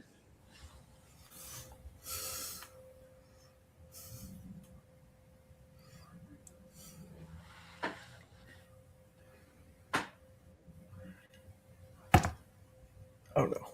Oh God, here we go again. Just give me every secret of this computer. Okay, so that is a 31. Yes. Hayden for the win. Every secret. Give me every secret of this computer. There's a folder that says secret. And then, and then there's like And a your little password is password. There's like a little note in the folder that's like, this should not be named secret. Rename, please, by another doctor. But the one that was using this computer hasn't changed it yet. So you basically also remember that in one of the files, there was a code that was used. It was SD and a number. So you can assume that any of the experiments that are called SD and then a number have to do with what they're doing to you all and the kids and what they've been doing recently. Mm-hmm. So you find, let me get the old document up. You find 1, 2, 3, 4, 5, 6. 1, 2, 3, 4, 5, 6, 7 experiments ongoing that have to do with you or your friends or the people at the camp. It starts with SD7 and ends with SD13. Which one would you like to click on first?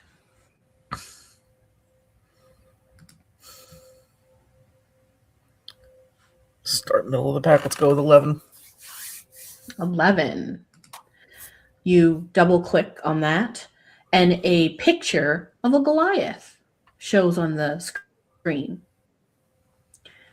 And it's not just a picture of the one that you guys have seen. It's actually a very old picture, perhaps taken, a long time ago because it's actually black and white. And it's of a Goliath like walking, in the woods. And you can tell that it is the woods of the camp. And then under that, you see what it is. It basically tells you what it is. Cannibalization of the Goliath to create an original creature with similar attributes. And then it gives you kind of like an estimated number of how many they have killed and chopped up over the last couple of decades since they've owned and leased the land, as well as a number for how unsuccessful they're trying to create a new chimeric creature, and Clone Gia could probably attest to the fact that they are continuing to try to do that, but are being very unsuccessful. So this is one of the reasons why the Goliath population and other chimeric creatures have gone down since they took the lease, which the Divinity Ward have obviously noticed. Do you read that out loud? Are you reading these out loud? I think with this one, he starts on the logic of reading it out loud. The further he gets, the more he's just kind of looking between Gia and Ebb and just stopping. I realize the further it gets, the worse it gets. Mm-hmm. I'm gonna take these doctor's entrails out of her body and make her eat them. The microwave Oh was my too God. stiff to death. No, it was too nice. Okay, so that's the first one. It's just irate now. She's like You're right. We still have Dr. Helmuth to kill. throwing slow. Angelique meat at the Slow at and painful. Fred's. Like, here, eat her. Slow, enjoy. Can I still get a sense of the Goliath I heard earlier? To be honest, it was really, really faint even when you were in the stairwell. And at first, only Ebb heard it when you guys were up at the top, and then you guys heard it when you were down at the bottom. Okay. You can kind of tell that it didn't have the same it doesn't have the same telepathic ability like spread. It heard Ebb because Ebb was really like loud, and it actually penetrated to wherever that he is or she is or they are. Okay. Did you guys tell them about that? No, not yet. No, Okay. we kind of walked into the middle of a murder spree, so Yes. little bloody Yeah. here. And I'm sure if you told me that, I would be gone now. So that's the first one. You still have SD 8, 9, 10, 12, and 13. well, with taking with Lynn's suggestion in the comments, let's go with number 9. Okay.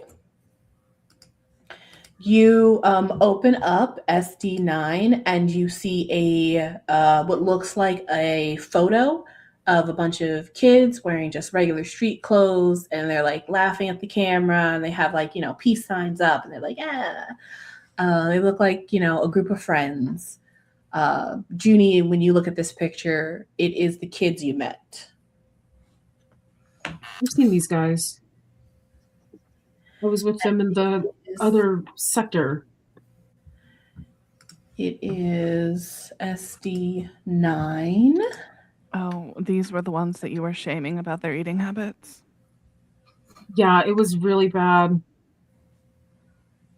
They were under a spell, obviously. I don't think they would have consented to gorging on like 15 hamburgers in a minute. Under it, it shows like the number. So it says like 47, and it says current class. And then it says like 23 or some number, like that's about half unsuccessful. And then it shows you a disposal room, which it marks on, like it just shows you like a disposal room number in the facility. And then it kind of just talks about what it is. So it says successfully mutated children are trained as spies to infiltrate wards.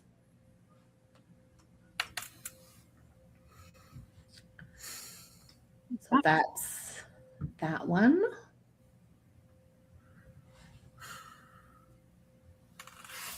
Any idea what that means to anybody? I mean, assuming they get older, they show promise. Put them in a divinity ward. They managed to actually get in. Yeah, they're trying to infiltrate all the levels of magic, sounds like to me.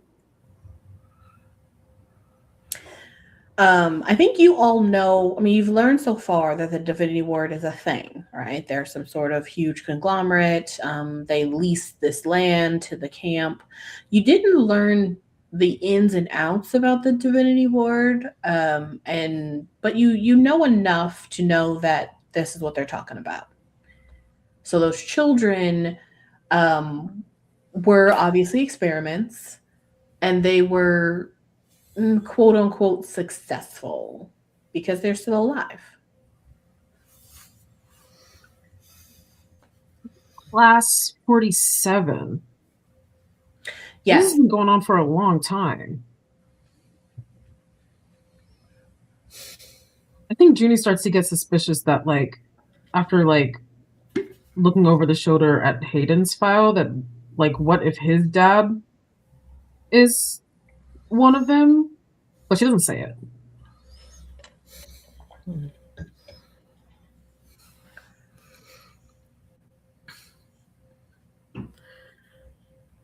Go through from there. Kind of just processes everything. He'll go to file 10. All right, 10.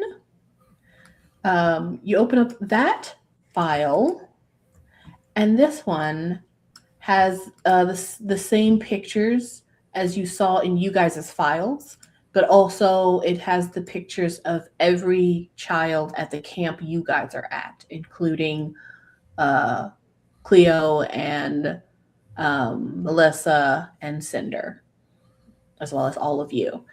They're not individual. It's more like a collage, basically. So just basically like a picture of everyone who was admitted to the camp for this summer. So that's what you see when you open up that one. And boop. It gives a count. I believe I put like 23. Yeah, I think it's like 23 or something like that. Campers. So he has that count. And then you can see that it has like a little date that says it was recently updated, like the other day, to basically every camper's name was updated with something. And it shows you like the list. So the SD10 reads, children in the camp go to classes designed to test if they have goddess patronage. Teachers are to report possible signs of promise. Nurse is to keep them in line to avoid experiments expiring before extraction. Then there's a list of everyone's name. Juniper Aroha, confirmed. Hayden Valentine, confirmed. Gianna Marino, promise, in progress. Ebb Undertow, none. Cinder Zebulon, none. Melissa Utah, promise, in progress. And Cleo Waters, confirmed. Put that in the... Oh, that didn't copy really well.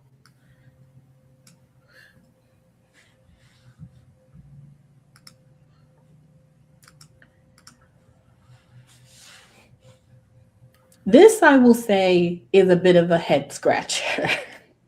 So I'll say, I'll say, all of you would probably look at this and be like, what? I'm confused.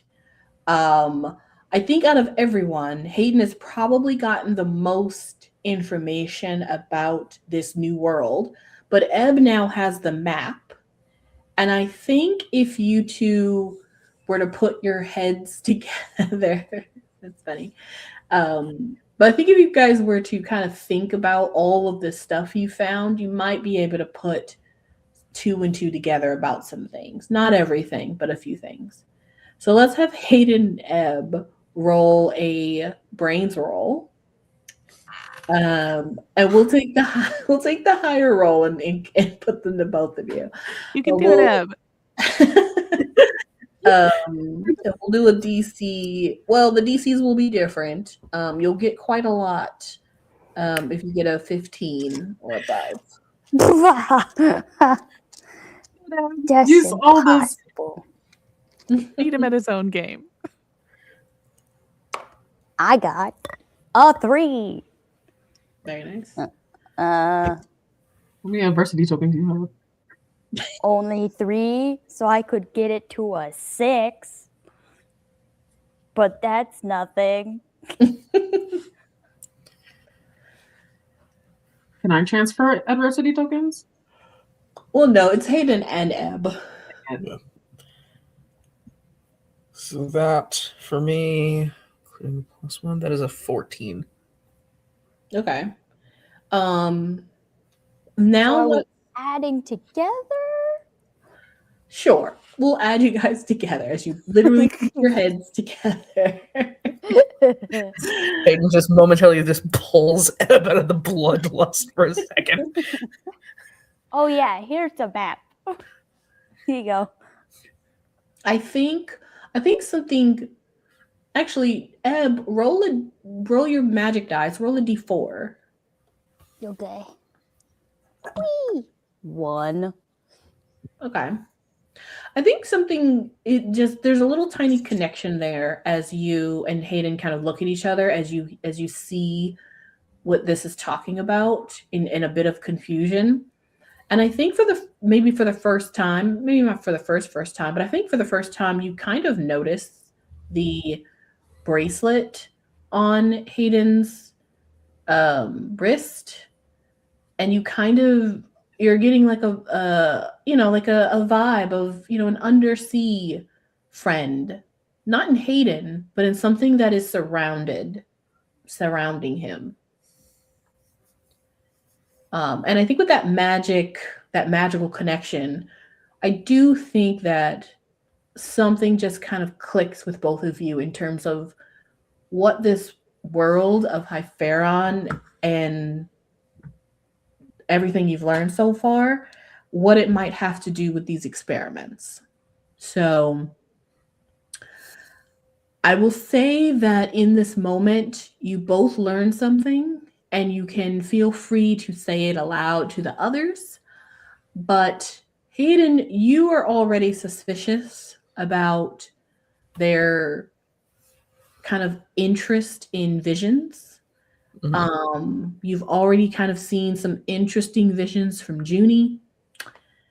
And I think you understand that they are clearly trying to go against the Divinity Ward, who follow specifically 3 goddesses. So these 3 goddesses just keep coming up. Mhm. And I'll say that Ebb, as you were looking at the map and you were kind of learning everything in navigation and you're understanding that how this world interacts with the world you guys came from, where the camp is, in that Hypharon deep, I think you both kind of understand that they are finding children, having them come to the camp or inviting them to the camp or making sure they know about these camps, giving scholarships to certain kids to come to these camps, things like that. They're doing that because they are looking for power. Yeah, Power they're trying to that siphon seems off the goddess's power a little bit at a time. Something like that. pretty much. No? Yeah. Yes. Literally, Ebb says that out of nowhere. Yeah. Yeah, it's like when mom keeps a bunch of electric eels in little boxes so that she can have their electricity and do little tiny things with it. Let's say this, Ebb. Every time you mention your mom, she both terrifies and intrigues me all at the same time. Yeah. Mm-hmm. That's kind of like her whole thing. Well, yeah, she's mastered it. Yeah. So the children have been going to the classes as they've been designed to basically test if you have some sort of a power of these goddesses. The teachers who teach you are supposed to report whether they think you do so that you can go through testing, or whether they don't think you do. And the nurse is kind of a different type of warden, trying to keep you all in line, mostly by drugging you. Sweet. Hayden, you smell like the ocean now. Are you like water magic now?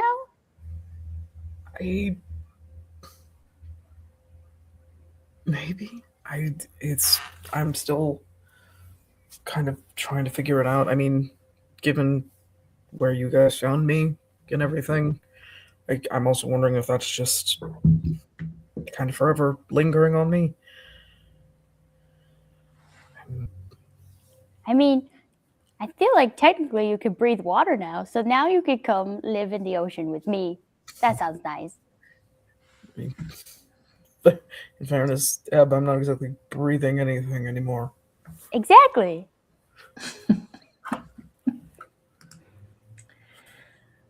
The rest of that note, you guys aren't 100% sure. Really what like confirmed, unknown, promise, other than you can assume that that means that those are the reports from the teachers. You've heard that term before, promise, by some of the teachers. You've heard it from Dr. Helmuth when she told, I think, both Juni and Gia that your teachers thought you had promise. Miss Angelique thought Juni had promise. Gianna had promise by, the fight teacher, Gilda. Man, I'm glad I didn't go to class. Ebb has nothing. You did go to class once, and that teacher did not report you had promise. He didn't like me either. No. He was like, "You ain't special," and just ignored you. Like, her mom's Ursula, no big deal. I never did get to figure out what that cursed ring did. Bummer. Oh yeah, Fred ate it. Fred ate it. The map. The map that we have is the map of Hyperon. Hyperon, yes. Hyperon. And I will pull that up so you guys can see that again. Yeah, it didn't have a big sticker that said, "You are here," so I don't understand what it says. On the map, there is several places that you've never heard of. Although I will say, even just by looking at it again, Hayden, you will probably recognize a name of Peril. Then there is a couple of seas, and you'll see that the name of the seas, one is called the Lilia Sea, the other one is called the Halil Sea. And then there's Hyperon Deep, and then the entire world is called also Hyperon. I would like to... Juni would like to try to help make the connection. Okay. She points to the Halil Sea, and she's just like, okay, it's saying that, okay, tested we have goddess patronage, so maybe there's a goddess connected to each of these places. It says that Cleo is confirmed Halil, so maybe her powers resonate with this area, or whatever she can do. Hey, And then it Gia. says that I'm confirmed Hyperon. Does that mean the deep, or does that mean the world? My brain hurts. Hey, Gia, you're the one I don't know that this read means. all that mythology, right? Or knows all the mythology? I mean, Cool. not any more than, I mean, Hayden probably knows more mythology than I do. If it's not beast lore, it's not a big deal with my family. Yeah. Which one of us read the stuff on the weird altar that we were at that one time? Oh, no, we were busy fucking around. That was the other two. Oh, that's right. So it was Juni that read them all. Yes. Wasn't there Yeah, you had like the better work with the runes. the big orange? Wasn't the big orange lady didn't she just destroy everything every 3 years or something? Or was I hallucinating that? Ebb is trying her best, but I think she's getting you guys back into thinking about it. What it was saying on the play was that this world of Hyperon, which at the time you guys didn't know about, had obviously a sun, or you thought it was a sun, and 2 blue moons. It had an orange sun and 2 blue moons. Hmm.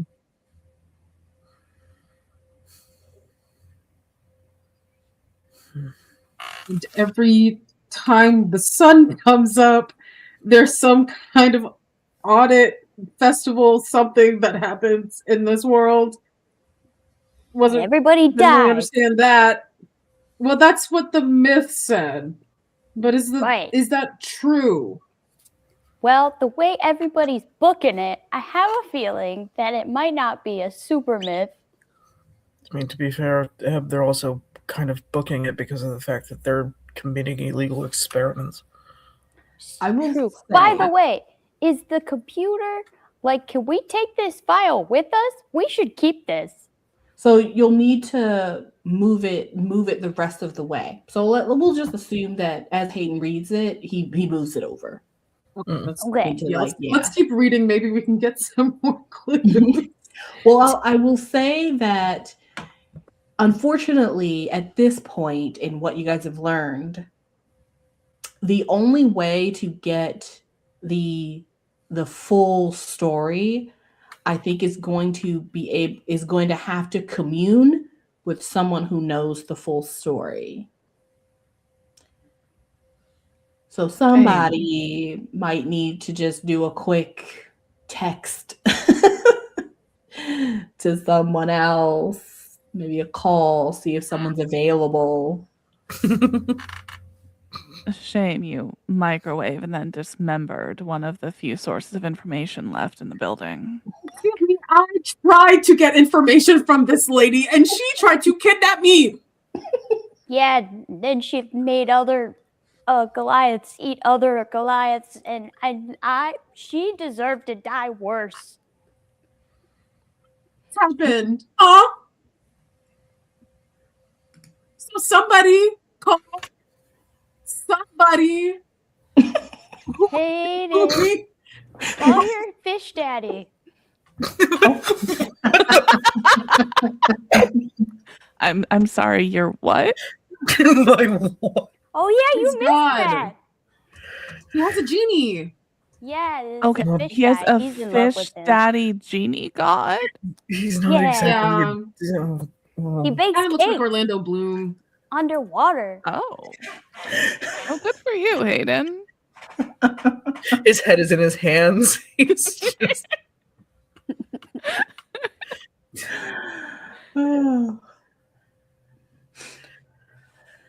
Well, what do we You were want to do? hinting at his genie fish daddy, right?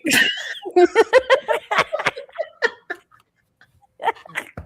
I was like, the only other 2 options in my head was my mom and the director. I don't think we want to call the director. Not at the moment. So what are we doing? Yeah, Hayden, what are we doing? I can try. It's a little. He's kind of mentioned that he's not overly available at the moment. That's kind of why I warned you guys that we needed to go, because there's things in motion, and unfortunately, he was very, very scant on the details. Yeah, but go where? We're trapped. Well, can we move the last couple files over to the portable thing and then maybe just run away? Yes, while Hayden is calling his fish daddy genie, I'm gonna keep opening the files and moving them. Okay. While he's contemplating that. Okay. We will have you 2 switch seats. And Juni will take a seat and finish going through the files. And Hayden, you will go off and try to commune with. Yep. Yeah, I'm gonna see if I can get a hold of Charlie. Yes. Okay. I mean, you can just do that. There's no like roll or anything like that. You just have to, call upon him and see if he will answer. So you can just do that. Juni, what is the next one you want to do? I'm going in order. Let's go to 8. Okay. You open up 8. Move that one over. That one is harness chimeric abilities and implant into children. Successful implementation will result in mutation. That sounds like Gia. Please make sure you don't transform into a harpy. I go to number 10. I'm sorry, number 11. No, we open 11. Number 12. That's a lot of attitude from someone who was bewitched by a harpy for a couple of days. All the more reason for me to tell you not to become one. You want to look like that? Why would I become a harpy? Yeah, if anything, she's gonna turn into a Fred. Sorry, harness chimeric abilities and implant into children. You have chimeric abilities. Successful implementation will result in mutation. But she didn't let the stupid nurse touch her at all. I don't have chimeric abilities. You sure know how to communicate with them. That's not really the well. same thing. She got eaten by one. That was fun. I did. That was, I wouldn't have called it fun. It was an experience. Unfortunately, the guy with the brains is over doing a call, so y'all had to have him interrupt his fish daddy. So you guys just move on to the next one. Not really knowing what that could mean. Which one would you like to do next? Well, 7, 12, and 13. Oh, we have 7, 12, and 13. Let's do 7. Okay. Okay, open up. Lucky number 7. Lucky. Yeah, all right. right. For 7. us, for the GM. Cloning while retaining synapses connection for optimal impersonation. Kill switch mandatory to avoid dual viability of clone and original within the same space. Oh, that one sounds like Gia. Yeah, we saw that one already. Boring. Next. We have 12 or 13. 12.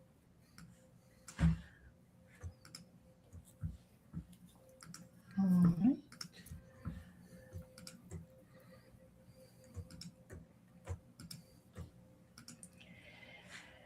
Tracking power of offspring to the goddesses. Goal is to attempt to determine which goddess gifted them life and backtrack this to the source. Well, they want to capture the goddesses. That seems great. More importantly, there are offspring around here. Don't know what that means. All right, 13. Well, you see, when a mommy goddess and a daddy goddess really like oh my each other. goodness. Blah, blah, blah. Zeus made love with a cow. Blah, blah, blah, blah, blah. Moving on. Yeah. And the final how one. do you think so many chimeras are made? What, Gia? Gia, who are your parents? Also, you guys are having this argument before you get to 13. And so while you're doing that, Hayden, you call for Charles. This time he does not bring you into his space, but he does heed your call. And you can hear him in your head. He sounds like he's underwater. And he simply goes, has it been a decade already? Decade? No concept of time. He has no concept of time. Man's been alive for a while. I don't blame him. It hasn't. It's actually maybe only been a couple hours since I saw you. But again, I'm aware time's different for you.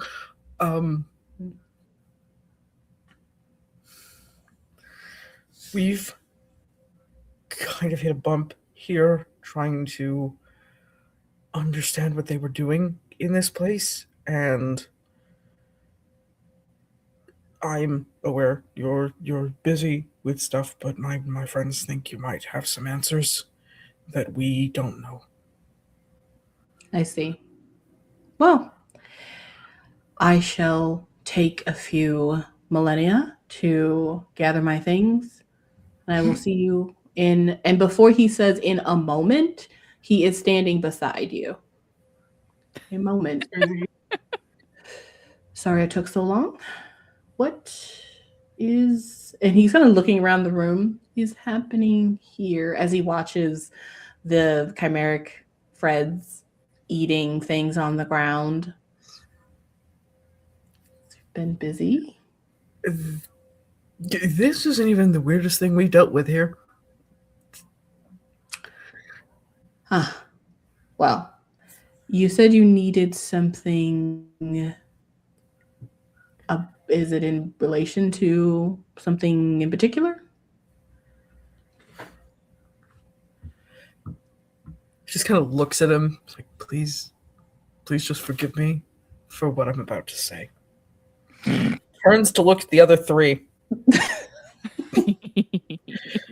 Specifically between Juni and Ebb.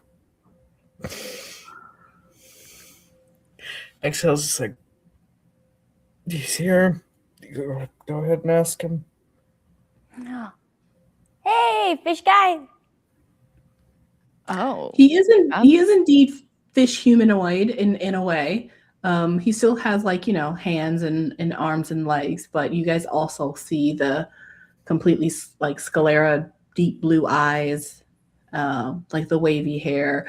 It is not flat though here, even though he's not in water. His body and his clothes still move as if he's in water.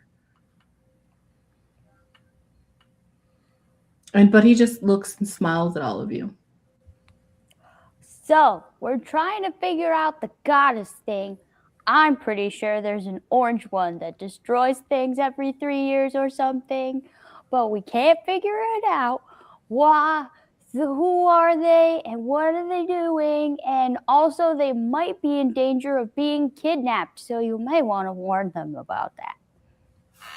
There are apparently goddesses' offspring here. There's also something about the children in the camp being designed to test if they have goddess patronage. And then taking advantage of that goddess patronage to suck out the power of the goddesses and use it against them. Possibly. Allegedly. We only know Most what likely. the myths tell us, and even then, that's not really spread too much. If anybody's gonna know, I figured it'd be you. Are we close? He looks to Ebb, and then Juni, and then Gia, and then Hayden, just calmly listening to everything you all are saying with a small smile on his face, as if he's fascinated by whatever these mannerisms are. He's like, it's a shame I don't have time for tea, but because I feel as if this would be an interesting conversation. The goddesses, you are referring to the goddesses of Hypharon, I'm assuming? Yeah, the three that live here. Yes. The blood, the bone, and the breath. What now? He kind of walks over to the computer and steps over Angelique and kind of leans on the computer. And he tells you all a story. And he will indeed tell you the story of the three goddesses. So he basically tells you that Hypharon is a planet believed to have been first created and given life, and everything on it was given life. And they were crafted by the blood, the bone, and the breath of these three goddesses. Hypharon, Lilia, and Halil. He tells you that Hypharon was the goddess of the stars. That is why she is the name of the entire planet. And she's the one that gifted breath. So everything that has breath, it is attributed to her gift. Then there's Lilia, which you guys have kind of already learned about, the goddess of the moon. However, you have seen her called different names because her name was lost a long time ago.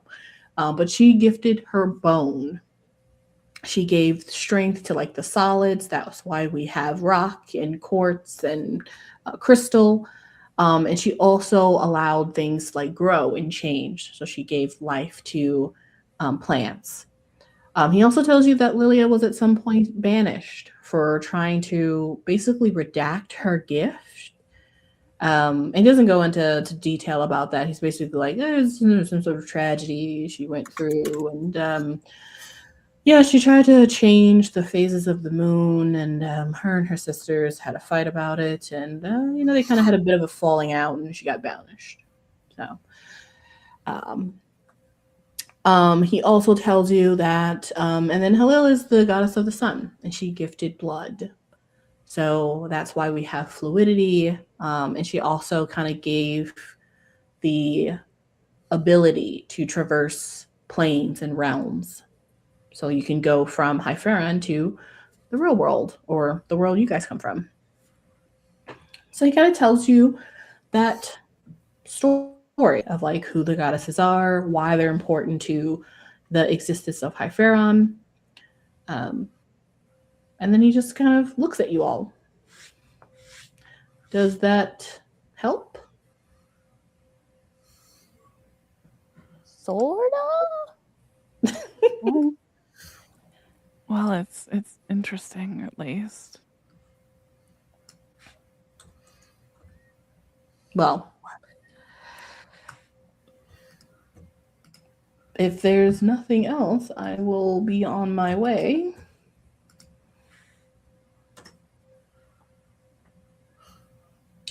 If one of the goddesses gets captured, does the whole world break down or just part of it?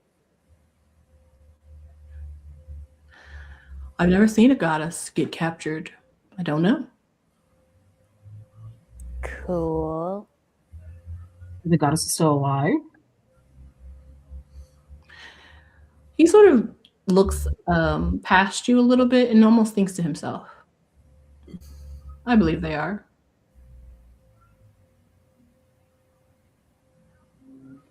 Do you know anything about the divinity ward? Yes. What about them? No, are they good, evil? Are the goddesses involved? What is this place? This place?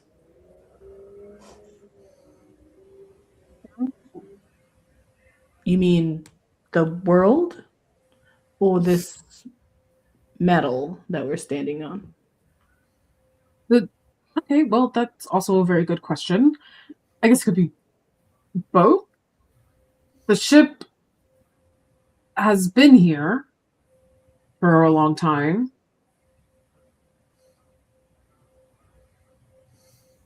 And how did our world and this one get connected?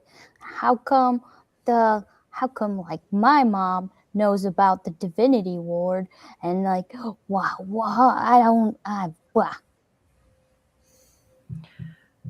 I'm afraid many of those questions even I cannot answer. I do know who the Divinity Ward are. They are... what are they called? He kind of looks at Hayden. The word is, I think, fanatics? Zealots? Yes. They are followers of the goddesses, quite devout, and their entire order surrounds them. They do everything to protect what they believe is their land or those who harness their power.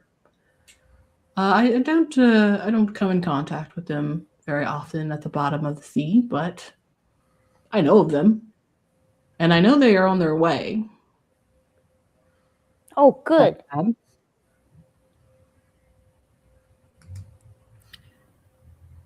Why did you tell us to get out of here? Yeah. When we last spoke, you mentioned things were in motion. I didn't assume it's what was going on here with the Divinity Ward showing up. It is. In a way. They are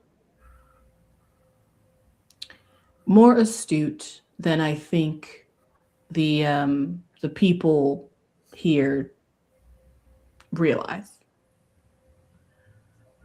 I believe they have known for a while that something was not right. And I think that this is supposed to be a surprise. Oh, so we have to stop people from escaping. Got it. He kind of smiles at you. Don't worry. They won't make it far.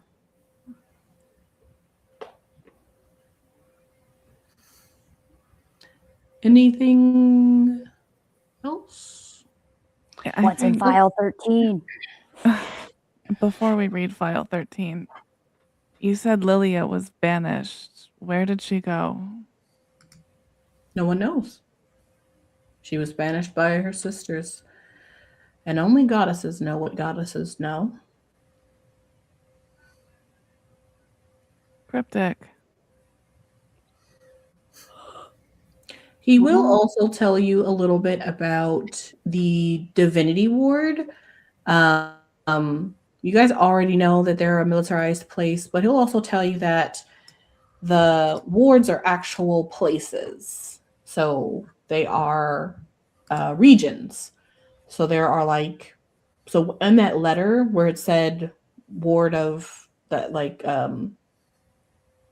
ward 12, he tells you that there are 15 in total. There's 15 regions called wards. and they are run by priestesses of this faith. He also tells you that they don't travel alone. If they do travel alone, and if they have to go places, they go with their thorns, as they're called, who are basically mages who definitely have powers of a god. They are very, very dangerous. Cool. Can I look at the monitors? Is there guards escaping out the front gate or something? They had left a bit ago. They had been preparing to leave while you guys were in the director's office. So it looks like all of the security cameras inside the facility, there's nobody really left in the facility. It does look that way. You can also see with the last cameras in the camp that the camp is being shut down. People are leaving. You can see the counselors getting people, back to the entrance. They're closing up shop. They better get here fast. On any of the cameras, is there any people or experiments left behind that I can see? If you go to a different computer, you can shuffle through what's left on the live feed, and you can shuffle through and look at all of the rooms left to see what's in them. Yep, you can do that. I'll say you move over to another computer and do that. And he will sort of just kind of look at all of you. I must be going. I'm sure you all understand. Thanks, fish guy.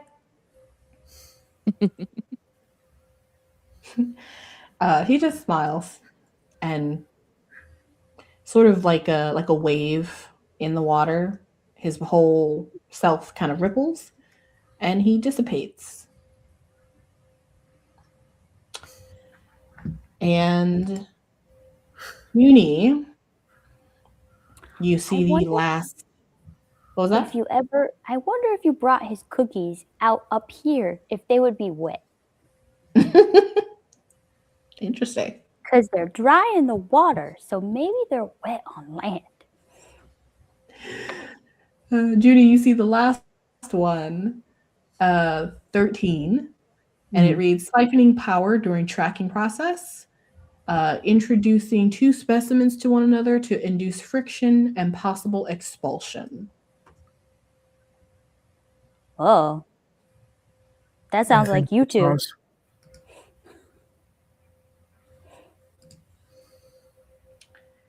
Was it? Looks at Hayden. May as well keep reading. I think this is what our files were talking about. The connection between us? Yep. Fun. There's what to do more looking into that. And that's all we get from that. That is all that is left, yes.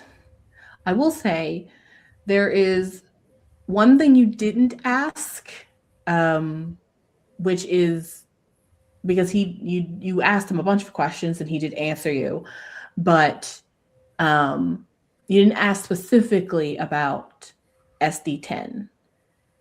So you still don't quite know what that means. But everything else, you have an idea of what's going on. SD10. SD10 is children in the camp go to classes designed to test if they have goddess patronage. Yeah, I Teachers mentioned are to goddess. report signs. She did. Did I have to ask say the about whole thing? goddess. I brought up goddess patronage. I brought up what does the confirmations mean? I brought up my confirmation. Hayden, I think Hayden's confirmation. I definitely brought up Cleo's confirmation. Mm. But I definitely said the goddess patronage thing. I don't think he would have really understood that without looking at the document. Gotcha. Dang it. Call him back. This is not an on-demand thing. Like, Sure, it's not. I grab his bracelet. Guys, we should also probably get out of here ourselves. I don't know what they were planning on doing, but we gotta stop them. Also, did I see anything on the monitors? Yes, I will say that as you look through the monitors, you do get to see all the other rooms.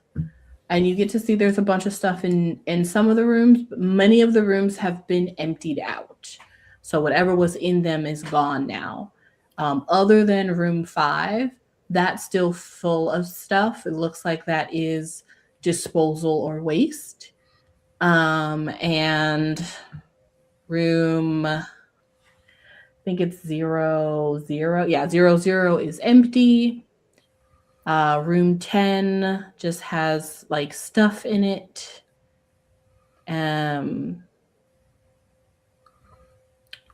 Yeah, and that's it. So you can assume that if they had anyone that they had in the containers, they took. I will say that if you look at if someone on the computer looks at the roster, so you can see who was in the different rooms, I can also tell you that. Rooms 3 and 4, there are kids. You don't know, based on their names, you don't recognize any of them, so they're not ones from your camp. But they were children, probably the children that Sploop saw. We'll put that in there. And I'll put this also in Discord later. And then in 2, that is where Melissa, Cleo, and Cinder were. And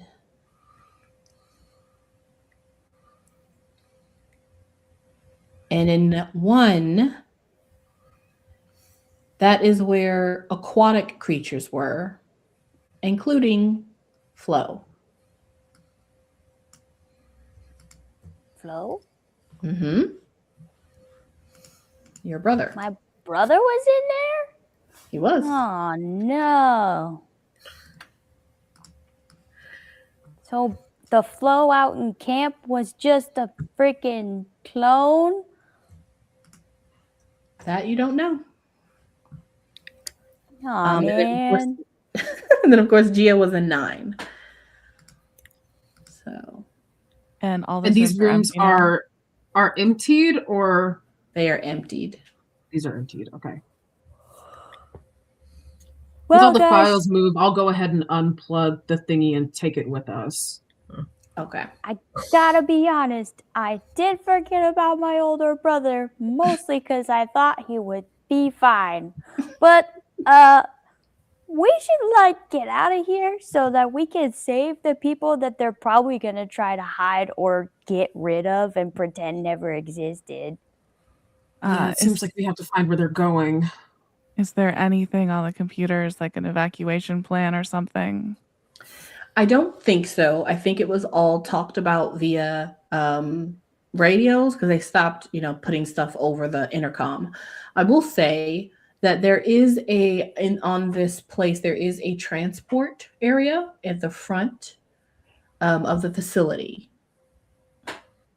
And that is where you would find some sort of transportation off of the facility to wherever. You're not sure where. You'll have to go there and see. And did I get the impression that the little Goliath was in the facility? Yes. And were there any maps or anything of the lower levels? There is not. I think I'll. Do I have any knowledge from what the kids told me when they said that they saw it in the facility and they were going to show me where it was? Was there any clues in that of where to go? I think that was the limit of that discussion. I don't think you ever got to the point where they did tell you or show you. So you don't know. And yeah, I'll turn to the others and say, "Look, guys, before we go, I think there's a baby Goliath somewhere on the lower levels." What? The kids I Really? was with did say that the Goliath was here. Where'd you hear it? On the stairwell, down a few levels. Well, Let's go! Quickly. I'm gonna start whistling. You all dash over to the stairs. You begin to run Any down Ebbs, the stairs. assemble! I will say that Ebb, as you begin to whistle, as you guys get closer to the bottom, you do indeed start to hear a little low, smaller, but so not as deep whistle try to respond to you. And it just seems to be deeper into the basement of this facility. As you guys are running down the stairs,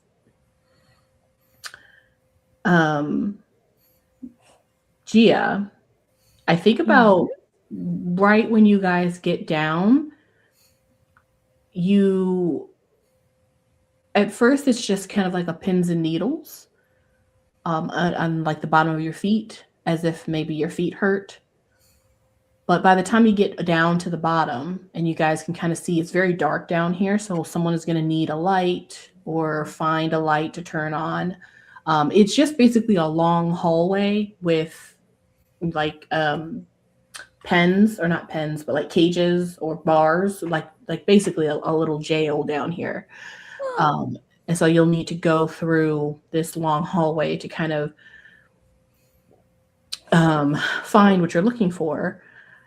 Gia, you feel those pins and needles at first, but then they get more intense and they start to run up your leg, hit your hip, to your stomach, and at some point, you don't even know when, but you just crash to the floor. Your knees are on the ground, and then your head is on the ground. You are in excruciating pain.